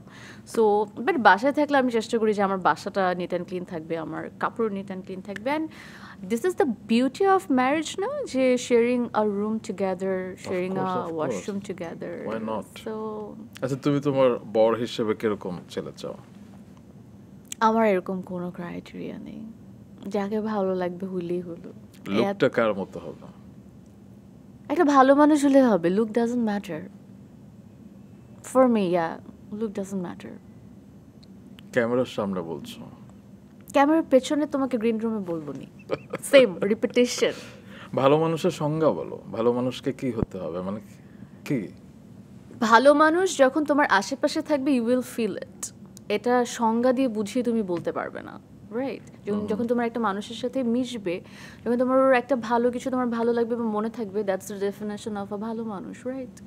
বিয়ে নিয়ে তোমার কোনো ডিটেল প্ল্যান আছে যে ডেস্টিনেশন ওয়েডিং হবে, কিংবা আমি এরকম সাজবো, এরকম 7 দিন ব্যাপী অনুষ্ঠান হবে? ওরে বাবা, ঈদ নাকি? না এরকম কিছু বলো, নেই। বলে আই ফেলো। ওয়ান্ট টু, হয়তো বা বিয়ে করলে আমি কি পরবো আমি কখনো চিন্তা করিনি। ভেরি মিনিমালিস্টিক হবে হয়তো বা। I want all my close people, my family and friends, that's ইট। কোন সেলিব্রিটির আউটলুকটা তোমার ভালো লেগেছে, মানে ওয়েডিং অ্যাটায়ার? ওয়েডিং এ সবাইকেই সুন্দর লাগে, এটা আল্লাহ সাফা, আমি হতাশ তো ওখানে। সি একটা মেয়ে তার বিয়েতে সুন্দর করে সেজেছে, এটাও আমি আবার যাচাই বাছাই করার আই এম নোবডি। আমি জানি বিয়েতে সবাইকে সুন্দর লাগে, তারপর আমি একটা নাম থাকে না যে আমার, তুমি অ্যাটলিস্ট বিদেশে যাও, দীপিকা, আনুষ্কা, সোনম, কারিনা কিংবা প্রিয়াঙ্কা, কত অ্যাক্ট্রেসই তো আছে। অল আর বিউটিফুল, আল্লাহ, জাস্ট লাইক ইউ রোমান ভাইয়া, your blinking eyes like a doll. বলো, মিডিয়াতে যে 12 বছরে তুমি কয়টা প্রেম করেছো? একটাও না। আমি জানি উত্তরটাই আসবে। ইয়েস। আচ্ছা, ধরে নিলাম এটা সত্যি, কেন? মানে হয় না যে সব আস্ক বয়েজ, ওরা কেন আমাকে ইমপ্রেস করতে পারছে না? Why you নাকি asking me? উল্টা, তারা তোমাকে পছন্দ করতে পারে না, তোমার সেই নাই? I think I'm very boring. Boring? Yeah, I think I'm very very boring. আমি ঈদের সময় দেখি যে সিয়ামের একটা ছবি রিলিজ হলো, তোমরা হই হই হই হই করতে করতে তোমরা দেখতে গেলে, কিংবা তার আগে বিভিন্ন জায়গায় তোমরা। এটা এখন আমাদের ফ্রেন্ড সার্কেলে একটা রিচুয়াল হয়ে গেছে যে ঈদে আমার বাসায় খাওয়া দাওয়া হবে, সিয়ামের সিনেমা দেখা হবে, আর ঈদিন টয়ের বাসায় দাওয়াত থাকবে, মানে ইট বিকাম আ একবার তোমরা রিচুয়াল। দেশের বাইরে গেলে না সবাই মিলে? হ্যাঁ, এটা অনেকদিন থেকে প্ল্যান করা হচ্ছিল, ওই দিনই আমরা বলছিলাম, বাট জানি না কবে হবে। আচ্ছা, তারা তোমাকে চিয়ার আপ করে না, ধরো তোমার ভালো কাজ হলে কিংবা আরো ভালো কাজ করার জন্য? All the time. I think my friends are my biggest strength, because actually ওদের সামনে তো একটু ওপেন আপ হতে পারি, so they always saw my like ups and downs. So এখনো মনে আছে যেমন সবার প্রথমে ফ্রেন্ডশিপটা হয় হচ্ছে টয়ের সাথে, সুপার গার্লস করতে চেয়ে। সো ওখান থেকে we become very close. So তখন অনেক কিছুতে আমি মন খারাপ করতাম, এই যে কাজ টাজ আরও অনেক কিছু, এটা হচ্ছে না ওটা হচ্ছে না, মানে আই থিঙ্ক টয়ের সাথে যখন আমার ফ্রেন্ডশিপ হয় তখন আমি আমার অনেক বাজে একটা সময় দিয়ে যাচ্ছিলাম, বিকজ অনেক কিছু বুঝে উঠতে পারছিলাম না, অনেক কিছু হচ্ছিল ম্যানেজ করতে পারছিলাম না। সো ওই টাইমটাতে ও আমাকে খুব অ্যাডভাইস করেছে, অ্যান্ড থাকে না কিছু মানুষ জাস্ট বি দেয়ার। সো এটা ছিল অনেক বড় একটা mental support. And after that তৌসিফের সাথে ফ্রেন্ডশিপ হয়। Tausif is one of my that friend যাকে যার প্রতি আমি আসলে always and forever grateful, because আমার কাজের ক্ষেত্রে হি ওয়াজ লাইক আ মানে কী বলবো, একটা খুঁটির মতো যাকে ধরে আমি আসলে আগলেছিলাম। অ্যান্ড ও অলওয়েজ আমাকে একটা শ্যাডোর মতো করে মানে ছায়া দিয়েছিল আমার কাছে মনে হয়, বিকজ যখন যেরকম একটা নিউজ বের হয়, অ্যান্ড আমার সাথে আমার মনে আছে আমার সিনিয়র আর্টিস্টরা কাজ ক্যান্সেল করে দিচ্ছিলো যে they don't want to work with me, controversy হবে। So Tausif was one of them যে বলেছিল যে I will work with Safa. So I think, yeah, he's that one of that friend. So after that, Jovan অনেক help করতো, এটা কর ওটা কর, সিয়াম all the time. So I think আমার এই ফ্রেন্ডগুলো খুবই সুন্দর, and at the same time আমি আর কাঁদবো না প্লিজ। ফ্যামিলি ফ্রেন্ডস যারা রিয়েল পারসন, তাদের নিয়ে বলতে গেলে তোমার চোখে পানি আসতেই পারে, সেটা আমাদের সবারই আসে, এবং দর্শক যারা দেখছে তারাও ফিল করছে, কারণ সবার জীবনে বন্ধু থাকে, সত্যিকারের বন্ধু থাকে। হ্যাঁ, এটাই আমার কাছে মনে হয় যে এখানে কাজ করে আসলে আমি এমন কিছু বন্ধু পেয়েছি, মানে they means a lot, and they are more than family. So অনেকে বলে যে মিডিয়ার মানুষ বন্ধু হয় না, এটা হয় না সেটা হয় না, I just Kant connect with this words. I really hope সবার লাইফে এরকম ভালো বন্ধু আসুক, বিকজ আই থিঙ্ক ভালো বন্ধু থাকলে লাইফে অনেক ভালো থাকা যায়। সো এই মানুষগুলো আসলে আমাকে অনেকভাবে সাপোর্ট করেছে। অ্যান্ড এটা তো মিডিয়ার মানুষদেরকে বললাম, মিডিয়ার বাইরে আমার অনেক ফ্রেন্ডস আছে। তারা কোথাকার ফ্রেন্ড? তারা school and common friends. So আমার একটা ফ্রেন্ড আছে তানভিনা রায়ান, ও আমার স্কুলের বেস্ট ফ্রেন্ড। ওর সাথে আমার অলমোস্ট 24 বছর ফ্রেন্ডশিপ। 24? আমার সব ফ্রেন্ড আমার মনে হয় ম্যাক্সিমাম ফ্রেন্ডের সাথে আমার ফ্রেন্ডশিপ 10 years প্লাস, তার থেকে না। সো আমার ফ্রেন্ড সার্কেল অনেক বড়, যেমন তানভিন আমার অনেক ছোটোবেলার friend, then butterfly by Shagufta আছে, শাগুফতা অলমোস্ট আমার 20 বছরের বন্ধু। ও she is a fashion designer, ওখানে একটা লাইন আছে। দেন আরও আমার একটা গার্লস গ্রুপ আছে, দেন আমার মিডিয়াতে আরও বড় ভাই বোন যারা বড় ভাই বোন বিকাম ফ্রেন্ডস এরাও আছে। So I think I am one of those blessed person, মানে যার অনেক ভালো ভালো বন্ধু লাইফে, ভালো ভালো মানুষ লাইফে, and I love them, they love me. আচ্ছা, তোমার আরেকটা গ্রুপ ছিল সানাম। সানাম, ও হ্যাঁ হ্যাঁ হ্যাঁ, সানাম ছিল। সেটা ভেঙে গেল কেন? ভেঙে যায়নি, ইট জাস্ট সানামের সা তুমি, না হচ্ছে নাবিলা, হ্যাঁ এম হচ্ছে মারিয়ানুর। হ্যাঁ, ভেঙে যায়নি, জাস্ট আই থিঙ্ক একটু দূরত্ব হয়ে গেছে। যেমন মারিয়াপু তো দেশে থাকি না, নাবিল আপু তো এখন busy with baby, and so definitely যখন একটা বেবি হয়ে যায় তখন রেসপন্সিবিলিটিস বেড়ে যায়, টাইমটা ছোট হয়ে আসে, হ্যাং আউট করার টাইমটা হয় না। বাট আমার অনেক দিন পর পর নাবিল আপুর সাথে স্টিল দেখা হয়, সো তখন আবার আমরা পুরোনো কথাগুলো মনে করতে থাকি। হ্যাঁ, এবার আরেকটা বার্নিং ইস্যু নিয়ে কথা বলি। মানে হয় না, ডিজিটাল যুগের তো কিছু সুফল আছে, আবার কুফলও আছে। এআই নিয়ে যেমন আমরা অনেক কাজ সহজ করে করতে পারি, আমাদের অনেক কাজ সহজ করে দিয়েছে, আবার সেলিব্রিটিরা কিন্তু এআই এর জন্য এখন রীতিমতো ভয় পাচ্ছে। যেমন কিছুদিন আগে মেহজাবিন দেখলাম একটা বড় পোস্ট দিয়েছে এবং সবার আতঙ্ক হয়ে গেছে এআই। তুমি বিষয়টাকে কিভাবে দেখো? অফকোর্স, মানে আই থিঙ্ক টেকনোলজি খুব সুন্দর যদি এটাকে খুব রাইট ওয়েতে ইউজ করা হয়। যখন এটাকে রং ইউতে ইউজ করা হয়, এটার থেকে ভয়ঙ্কর কিছু হতে পারে না। So of course I think people shouldn't do this, মানে দিস ইজ গ্রস, অ্যান্ড এটা নিয়ে তো আমরা অলওয়েজ অনেক আতঙ্কে থাকি, অ্যান্ড আই রিয়েলি হোপ যারা এগুলো করে, প্লিজ ডোন্ট ডু দিস। এবার একটু সিনেমা নিয়ে কথা বলি। এত বছর হয়ে গেল, 12 বছর তুমি টেলিভিশনে কাজ করছো, এখনো সিনেমা হলো না কেন তোমার? কেন হলো না আমি জানি না আসলে। I am ready to do film and I am really looking forward to it, but হয়তো বা আমার কাছে এমন কোনো সিনেমা আসছে না যেটা আমার শুনেই মনে হচ্ছে যেটা আমি করতে চাই। সো দ্যাটস আমার মনে হয় তুমি যে ওভারথিংক করো সেটার জন্য হয়তো হয়নি। পসিবল। কারণ তোমার সাথে একবার যখন কথা হয়েছিল তুমি ভাবছিলে যে আচ্ছা আমি যদি একটা ছবি করি, সেটা যদি হিট হয়ে যায়, তারপর যদি আবার অফার না আসে, তারপর যদি আবার কাজ করতে হয়, বসে থাকতে হয়, এরকম ওভারথিংক করতে করতে তোমার হচ্ছে না। রেলগাড়ি ছুটে গেছে না? ছুটে যায়নি, এখনো হয়তো সামনে তোমার জন্য সুন্দর ভবিষ্যৎ অপেক্ষা করছে। বাট তুমি হলো এসকে, আরেক এসকে, মানে আমাদের মেগাস্টার শাকিব খান, তার কোনো সিনেমার জন্য তুমি কখনো অফার পাওনি? I am really looking forward to it, ইনশাআল্লাহ হয়তো বা একদিন হবে। আমার প্রশ্নটি পাওনি, ভবিষ্যতের কথা তো আমি জিজ্ঞেস করিনি। আই ডোন্ট নো, না তো। মানে এতদিনে তুমি তাহলে তো আমাকে তাহলে সিনেমায় দেখাই যেত। মানে শাকিব খানের যে কোনো ছবিতে অফার পেলে তুমি করতে? ইনশাআল্লাহ, কেন করব না? যেখানে যদি আমাকে মনে হয় যে আমাকে খুব সুন্দরভাবে লঞ্চ করা হচ্ছে, আমার সুন্দর একটা ক্যারেক্টার আছে, একটা সুন্দর গল্প আছে, আমার কাজ করার জায়গা আছে, ওয়াই নট, অফকোর্স। তাহলে আমরা ভবিষ্যতে শাকিব খান, সাফা কবির, 2 এসকে, মানে তখন হবে SK to the power square, ইনশাআল্লাহ। এবং সেই জুটিকে দেখবার অপেক্ষায় আছে। তুমি আসলে কোন ধরনের সিনেমায় নিজেকে দেখতে চাও? Romantic film. সাইয়ারা?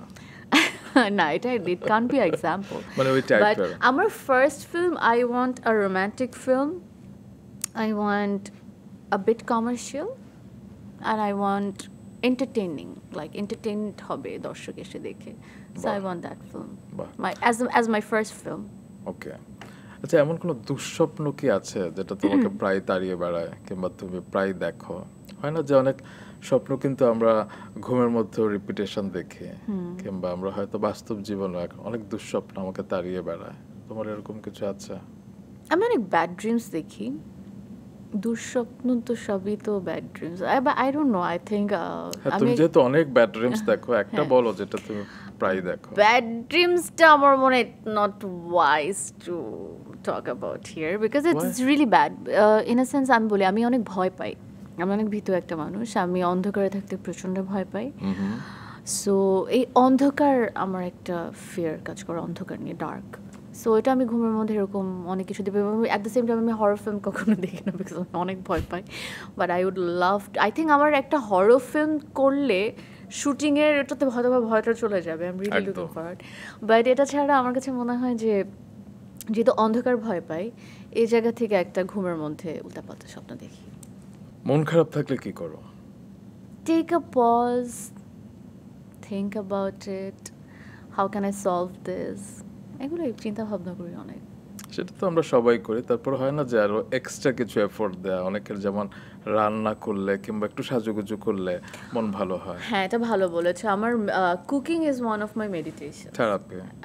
আমি অনেক রান্না করতে পছন্দ করি, আমি অনেক রান্না করিও, আমি Wow. অনেক রান্না করি, আমি অনেক খাই, আমি মানুষকে অনেক খাওয়াই। জীবনে তো খাওয়াইলা না, জীবনে তো তুমি কখনো আমার বাসায় আসলা না ভাইয়া। জীবনে তো দাওয়াত দিলা না। থাক, আমরা ব্লেম গেমটা পরে খেলি। তুমি কি কি রান্না পারো? সব পারো? আচ্ছা, নেমড ওয়ান যেটা আমি বলবো যে না, আই কান্ট। বলো তো, নাম বলো তো। পোলাও, রোস্ট, খিচুড়ি, কাচ্চি কিংবা ভর্তা, ভাজি, আর কি, না, নাম আর পারছো? কি, শুটকি। আর মানে তুমি এটা পারো না, না? আই লাভ শুটকি। না, আমি পারি আর বলে দিলাম তো, ভাজির ভেতরে অনেক না। একটা কিছু নাম আছে। বলো যেটা ভর্তা, আমি বলবো যে আমি পারি না। সর্ষে ইলিশ, তারপরে আর কি, মানে মাথায় আসছে না, আমি অনেকগুলো বলে ফেলছি ভাই। এগুলো সব পারি আমি রান্না করতে। ওকে। I think I can cook good food. আমার মনে হয় তুমি কাচ্চি যেটা আমি কেমন খেতে পারো? ভালোই পারি। যেমন পরশুদিনও আমি একটা ল্যাম্প লেগ রোস্ট করলাম উইথ রাইস। এটা কার জন্য করেছো? আমার একটা দাদা আছে, অনিত দা। সো এই যে রাহাত রহমান, তো ওর সাথে কাজ করতো। তো ওখান অনেক পরে যে আসলে তার সাথে আমার পরিচয়, এবং সে আমাকে খুব ভালোবাসে, খুব আদর করে। সে প্রায় সময় আমাকে খাওয়ায়। ধরো আমি তো খেতে খুব পছন্দ করি, এই ধরো লুচি, আলুর দম, পানির, মাটার, ল্যাম্প। সো দাদার যেহেতু বার্থডে ছিল, তো আমি দাদার জন্য রান্না করেছিলাম। আচ্ছা, সো ইয়া। তোমারও তো কয়েকদিন আগে বার্থডে ছিল না? ও 29th অগস্ট আই গেস। এবং সেই দিনটা তো তুমি বাসাতেই থাকো সবসময়, বাসাতেই থাকো। এখন আর সিনারিওস নট দি সেম। আগে থাকতাম, আগে আমি খুব একটা বার্থডে সেলিব্রেট করার টাইপ অফ পার্সন ছিলাম না ছোটবেলায়। আমার বার্থডে আসলে কেন জানি সেলিব্রেট করতে ইচ্ছা করতো না, মন খারাপ থাকতো। কেন? হয়তো ছোটবেলা মন খারাপ থাকতো, আমি এটা বড়বেলা যে বুঝতে পেরেছি যে হয়তো আমি ওই দিন আমার বাবাকে খুব মিস করতাম। সো এই জন্য হয়তো বা ছোটোবেলা থেকে বার্থডেটা কখনো ভাবে এনজয় করতাম না। দেন বড় হতে হতে ওই মন খারাপ লাগা আর চলে যায় না, ওটা রয়ে গেছে। সো আফটার দ্যাট বড় হয়ে আমার কাছে একটা টাইমের পরে একটা ঘটনা বলি, টয়াকে নিয়ে বলি এটা। সো আমার বার্থডেতে তো টয়া ইজ 12টার সময় নিচে চলে আসছে কেক টেক নিয়ে।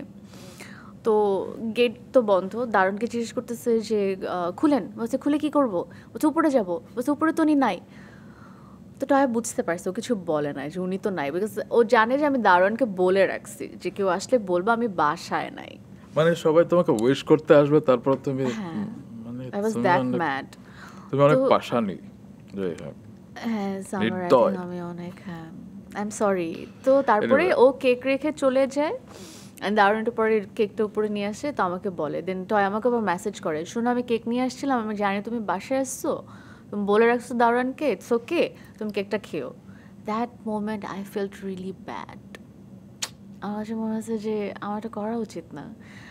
আমার বার্থডেটা আসলে আমার ফ্রেন্ডদের জন্য এখন বেশি হয়ে গেছে, because they love me and they want to celebrate me and I participate. Okay, শুধু ফ্রেন্ড না, তোমার ফ্যানদের জন্য। এবং তোমার 6.6 মিলিয়ন ফ্যান রয়েছে ফেসবুকে, এবং 2.4 মিলিয়ন আছে। আমি বেশি সবগুলো মানুষকে যদি আমি কখনো একসাথে দেখতে পারতাম, আমার খুব ভালো লাগতো। খুব ভালো লাগতো, একজন অবশ্যই। করে কথা বলতে পারতাম, অনেক ভালো লাগতো। Because I am really really grateful to this people. আচ্ছা, বছরকে বছর ওরা আমাকে পছন্দ করেই যাচ্ছে, আমাকে ভালোবাসা দিয়েই যাচ্ছে, আমাকে সাপোর্ট করেই যাচ্ছে। আর আমার কাছে মনে হয় যে নিঃস্বার্থভাবে। আমি কি করলাম। তুমি একটু তাদেরকে একটা জিনিস দিবে? কি? 3টা ব্রেকিং নিউজ তো। 3টা ব্রেকিং নিউজ রাইট তোমাকে এট দিস নিয়ে। Moment. Only I can say I love you, I love you, I love you all. বিয়েবাড়ি খাবার তো তুমি পছন্দ করো অবশ্যই। I love it. কোন খাবারটা পার্টিকুলারলি তুমি বেশি পছন্দ I love করো? বিয়ে বাড়ির সাদা পোলাও, রোস্ট, আর রোস্টের মধ্যে যে একটা কাঁচামরিচ থাকে না, ওটা। ওকে, আচ্ছা, তুমি যে এই যে এত রান্না বান্না করো, মানে সত্যি করে বলবা কিন্তু, সত্যি করে, কাঁচা বাজারে যাও? সুপার শপ না? আমি মাসে একদিন সিলেক্ট করি যে কোন দিন ভোর 6টা থেকে 6:30টার দিকে কারণ বাজার যাই মাছ কিনতে। হ্যাঁ, বিকজ তখন সকালবেলা ফ্রেশ মাছগুলো আসে। সো ওটা একদিন মাছ, পুরো মাছের বাজার একদিন আমি ওই দিনই করি। আর এটা ছাড়া সুপার শপেও যাই, বাট আমার সবচেয়ে মজা লাগে কাঁচা বাজারে যেতে। আই লাভ দ্য ভাইব, যে এই কাঁচা বাজার দামাদামি করতেছে, মূলা পচা কাইটা অর্ধেক বিক্রি করতেছে, মানে কি না হয়, এত different different type of character, সবচেয়ে মজা লাগে। আমি তো কভার্ড হয়ে যাই, আবার আমি এত কভার্ডও হই না, তো আই ডোন্ট কেয়ার, মানে চিনলে চিনবে। অ্যাকচুয়ালি আমার কাছে মনে হয় কি ভাই জানো, আমাকে মানুষজন চিনলে আই ফিল সেফ। মানে আমার কাছে মনে হয় সামহাও মানুষ, পাবলিক আমাকে প্রোটেক্ট করে। I always get this energy বাইরে থেকে, যে কেউ দাম বেশি চায় না, দামাদামি হ্যাঁ করো হ্যাঁ তুমি? হ্যাঁ, আরে অনেক। এই তো কিছুদিন আগের কথা, তো বাসায় মাছ খেতে ইচ্ছা করছে আমার, এই একই মাছ খেতে খেতে আমি বোর্ড। একই মাছ মানে কোন মাছ? মানে আমাদের বাসায় খুব বেশি ইলিশ মাছ আর রুই মাছ আচ্ছা। খাওয়া হয়। আম্মুর ইলিশ মাছ খুব ফেভারিট। ইলিশ মাছ, রুই মাছ, চিংড়ি মাছ, এইটাই হচ্ছে আমাদের বাসায় কমন মাছ। আমি ধুর এগুলো আর খাবো না, অন্য কিছু খাবো। তো আমি চলো, আমার কাজের মেয়ে সানজিদ ওখানে বসে, চলো আজকে আমরা বাজার করবো। হ্যাঁ চলেন। তো আমরা দুজন এরকম টুকটুক টুকটুক করে হেঁটে এরকম একটা কাঁচা বাজারে গেলাম। ওটা হচ্ছে বাড্ডার ওদিকে একটা বাজার, লেকপাট ধরে হেঁটে যেতে হয়। সো ওখানে গেলাম মাছ টাছ পরে। তো যাওয়ার পরে এরকম মাছ কিনতেছি, দামাদামি করতেছি। তো আমাকে মাছালা খুব বলতেছে, হ্যাঁ এটা অনেক ভালো মাছ, নিয়ে যান, মজা হবে খাইতে। আমি বলছি, তাই কই ভালো, এত দাম কেন? বল কি, আপনি না অভিনয় করেন, আপনি বুঝেন না কোনটা ভালো কোনটা খারাপ। আমি আমার অভিনয়ের সাথে ভালো খারাপ মাছ বোঝার মানে পেটে কোথা থেকে আসলো? তখন আমাকে সানজিদা বলতেছে, যে আমার হাউস হেল্পিং হ্যান্ড, তো বলতেছে যে আপু আপনাকে তো সবাই চিন, আপনার বাজারে আসেন না তো, সবাই বেশি বেশি দাম রাখতেছে, লাউর দাম 60 টাকা, আপনাকে দেখে বলে 100 টাকা, কিনবো না, চলেন বাজারে যাই। এই তোমার দেখে কেউ বোকা ভাবে না যে এর থেকে একটু বেশি দাম দিয়ে, মানে অ্যাক্ট্রেস বলে না, এমনি কি তোমাকে বোকা ভাবে না? সামটাইমস আমার এত বার্গেনিং করতে মনে হয় যে এর তো চিনে ফেলতেছে, আমাকে কি ভাববে, ওই জায়গা থেকে 5-10 টাকা বেশি দিয়ে দিই। বাট আমি অনেক দামাদামি করি, আবার আমি দামাদামি করলে মানুষজন শুনেও। সো আমার এই কাঁচা বাজারগুলোকে গেলে তো ভাল লাগে, কেন আমি বলি। আবার গালি দেয় না, এত বড় অ্যাক্ট্রেস, এত টাকা, তারপরে কিরকম খাইস্টার মতো দাম। না, এরকম করে না, এরকম একদমই করে না। বাট আমার মজা লাগে যে তারা আমার নাটকগুলোর নাম বলতে পারে। বাহ বাহ। I think it's a blessing. So এর জন্য আমি মাঝে মধ্যে কাঁচার বাজারে একটু বেশি বেশি, মানে শুধু মাস্ক পরে যাই, কভার্ড হই না, মাস্ক পরে ঘুরি, যে দেখি বল আমার নতুন না। সো কেনই সঙ্গতার কথা আমাকে একটা সবজিওয়ালা বলেছে। বাহ বাহ। সো আমি বলেছি, আপনি নাটকটা দেখেছেন? বলছে হ্যাঁ খুব ভালো লাগছে আপা। আমি বলছি ওয়াও, দ্যাটস অ্যামেজিং। নাটকটা আসলে খুব আমাদের খুব পছন্দের একটা নাটক। Thank you so much. আরেকটা নাটকের কথা বলেছে, সন্ধি। আচ্ছা, হ্যাঁ, সেটিও খুব সেটাও পপুলার খুব ভালো। হয়েছে। সো এদের কাছ থেকে না অনেক সময় অনেক কিছু জানা যায়, মানে মানে বুঝতে পারি যে আসলে কাজটা কোথায় যাচ্ছে, দেখছে কি মানুষ আসলেও আমাকে। বিকজ সামটাইমস আমার মনে হয় যে এত কাজ হয়, মানুষ কি হচ্ছে আসলে? আদৌ দেখে কি হচ্ছে। সো এইসব জায়গায় গেলে না কিছু অনেস্ট কথা শুনতে পাওয়া যায় আমার কাছে মনে হয়। এবং তুমি যখন তাদের কাছে যাবে তখন তুমি রিয়েল পিকচারটা পাবে হ্যাঁ আসলে। হ্যাঁ। আমাকে এখন একটা রিয়েল পিকচার দাও, তোমার লাস্ট নাটকে তুমি কত রেমুনারেশন পেয়েছো? ওই টাকা এখনো পাইনি, দিচ্ছে না। কত পাওয়ার কথা তোমার? যেটা পাওয়ার কথা সেটা পাইনি, সেটা নিয়ে বলে কি হবে বলো? সাফা, ইয়াস। তার আগের নাটকে কত পেয়েছো? সেটাও মনে পাই নাই, সবাই আজকাল মাগনা কাজ করাচ্ছে। তুমি এমনি পার নাটকে কত করে নাও? যা দেয়। দেশের বাইরের না অ্যাক্ট্রেসদের জিজ্ঞেস করলে এত ভনিতা করে না, তারা বলে যে আমি পার ছবিতে এত আমার খুব ফানি নিচ্ছি। লাগে সামটাইমস এইসব নিউজ দেখি যে কে কত টাকা নিচ্ছে, কার আমি তো ইউটিউবে remuneration দেখি কত। সাফা কবির কত সম্পদশালী, ভিডিও সহ দেখুন। বিশ্বাস করো, যত টাকা লিখছে এত টাকা আমাকে কেউ দেয় না। আই উইশ দিত প্লিজ। আচ্ছা, তুমি নাটকেরটা বলো, তুমি পার নাটকে কত টাকা নাও? মানে তোমাকে কেউ কিছু না দিলেও হবে। I think this I really I'm not comfortable with this questions, যে কত টাকা রেমুনারেশন পাও, কত টাকার কাপড় পরছো। আমি কিন্তু জিজ্ঞেস করিনি তোমার মান্থলি ইনকাম কোনো কত, টাকা, কিংবা just- তোমার এখন যে ড্রেসটা পরে আছো সেটার দাম কত, সেটা আমি জিজ্ঞেস করিনি। Let's ignore this Anyway. question. Anyway, মানে তুমি কিছু আজকে শপথ নিয়ে এসেছো যে তুমি এভাবে কত কিছু batting করবে। বললাম যেগুলো অন্য কোথাও বলিনি, তোমার সাথে বলেছি। ইউ আর আচ্ছা। Not disappointed. সেলিব্রিটি ক্রাশকে সেটা বলো এই মুহূর্তে। নিশ্চয়ই তুমি বলবা, আমি জানি কি বলবা। এখানে না বাইরে না কোথায়? বাইরের? বাইরের। তুমি বলবা এখন আহান পান্ডের কথা, right? No, I really like Shahid Kapoor is my personal favorite. এটা ছাড়া I think I want to see more Ishan Khattar.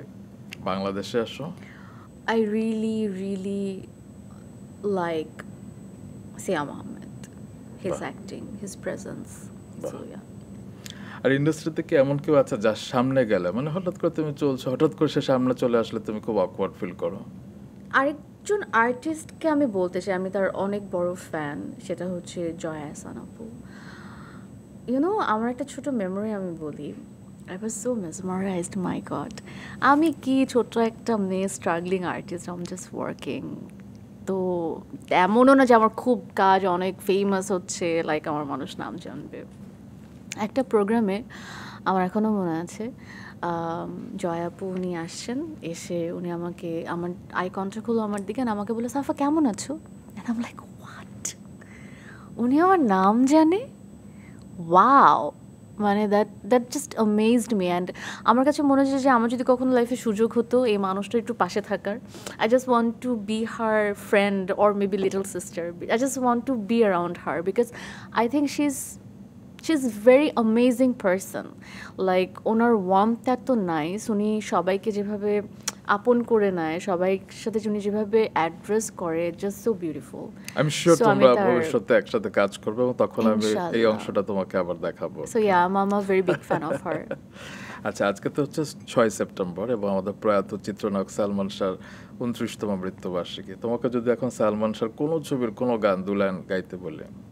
আমি খুবই বাজে গান গাই, বাট ওনার একটা সিনেমা আছে না যেখানে উনি পাগল হয়ে যান এবং হ্যাঁ, সো শাবনূর ম্যাম নার্স থাকেন। আমার মনে হচ্ছে এই সিনেমাটা আমি আমার লাইফে অনেকবার দেখেছি। আমাদের বাসায় তখন ওই যে ক্যাসেট প্লেয়ার ছিল, সো ওটাতে আমরা প্রায় সময় সিনেমাটা দেখতাম। গান শোনাও আমাকে? আমি গান গাইতে পারি না, আই এম সরি, আমাকে মাফ করবেন। ওকে। আচ্ছা, বন্ধুদের সাথে ঘুরতে গিয়ে তুমি সর্বোচ্চ কোন পাগলামিটা করেছো? একবার কায়াকিং করার সময় জাম্প করেছিলাম ওখান থেকে। কোথায়? সো আমরা এরকম I think it was in Koh Phangan. Yeah. আচ্ছা, আমরা একদম শেষ দিকে চলে এসেছি। আমি শুধু একটা টেস্ট নেব তোমার, দেখি যে তুমি কত বড় অভিনেত্রী। এটা মনে হচ্ছে পরীক্ষার হল। না, কত বড় অভিনেত্রী, তুমি একটু তৈরি হও। আমি তোমার অ্যাক্টিং এর পরীক্ষা নেব। তোমাকে এবার কিছু সিচুয়েশনের কথা বলবো, তুমি আমাকে শুধু এক্সপ্রেশনটা দেখাবে। ওকে? রাগ, বিরক্তি, লজ্জা, কান্না, অল্প খুশি, ব্যাপক খুশি, হাসি। হাসলাম তো, আর দেখো আমি কান্নাই করছি এখনো, আমাকে আর কাঁদিও না প্লিজ। অট্ট হাসি। কি হাসি? অট্ট হাসি মানে গিগল করতে পারো কিংবা লাউড। ভয়। লক্ষ্মী মে, লাস্ট ওয়ান। এটা লক্ষ্মী মে এরকম করে একদমই না। এনিওয়ে, দেখেছো মানে আমাদের পডকাস্টে একদম শেষ দিকে যে হাসলাম, তোমার চোখে পানি, এই হাসি কান্না মিলে আমাদের পডকাস্টটা শেষ হয়ে গেল। See, I had a great time, ভাইয়া, thank you so much. Same here. I think আমি কোনো টক শোতে যে এত কথা, আমি আসলে আমার অনেক বেশি না কথাই বলি না, ভেরি অনেস্টলি, যেটা তুমি আমাকে বারবার বলো যে সাফা কেন কথা বলো। সো সুদৃশ্য আমি কথা বললাম, আই রিয়েলি হোপ এগুলো মানুষ পর্যন্ত রিচ করে। And I had a great time with you, and একটু পরে তোমার মিমিক্রি দেখবো আমি। Okay, thank you. আমি একটু দর্শকদের কাছ থেকে বিদায় নিয়ে আসি। Sure, thank you. জনপ্রিয় তারকা সাফা কবিরের সাথে চমৎকার একটি সময় কাটালাম আমি। আপনাদেরও সময় নিশ্চয়ই ভালো কেটেছে। যে কথা সহজে যায় না বলা, সে কথাই আমরা জানছি, শুনছি, অনুভব করছি বিহাইন্ড দ্য ফেম উইথ RRK-তে। Dear viewers and listeners, it's time to signing off. No worries, আসছে শনিবার রাত 9টায় আমি আবারও নতুন এক সেলিব্রিটি গেস্টকে নিয়ে হাজির হয়ে যাব আপনাদের মাঝে। ততক্ষণ পর্যন্ত মাছরাঙা টেলিভিশন এবং রেডিও দিনরাত 93.6 FM এর সাথে থাকুন। বিদায়।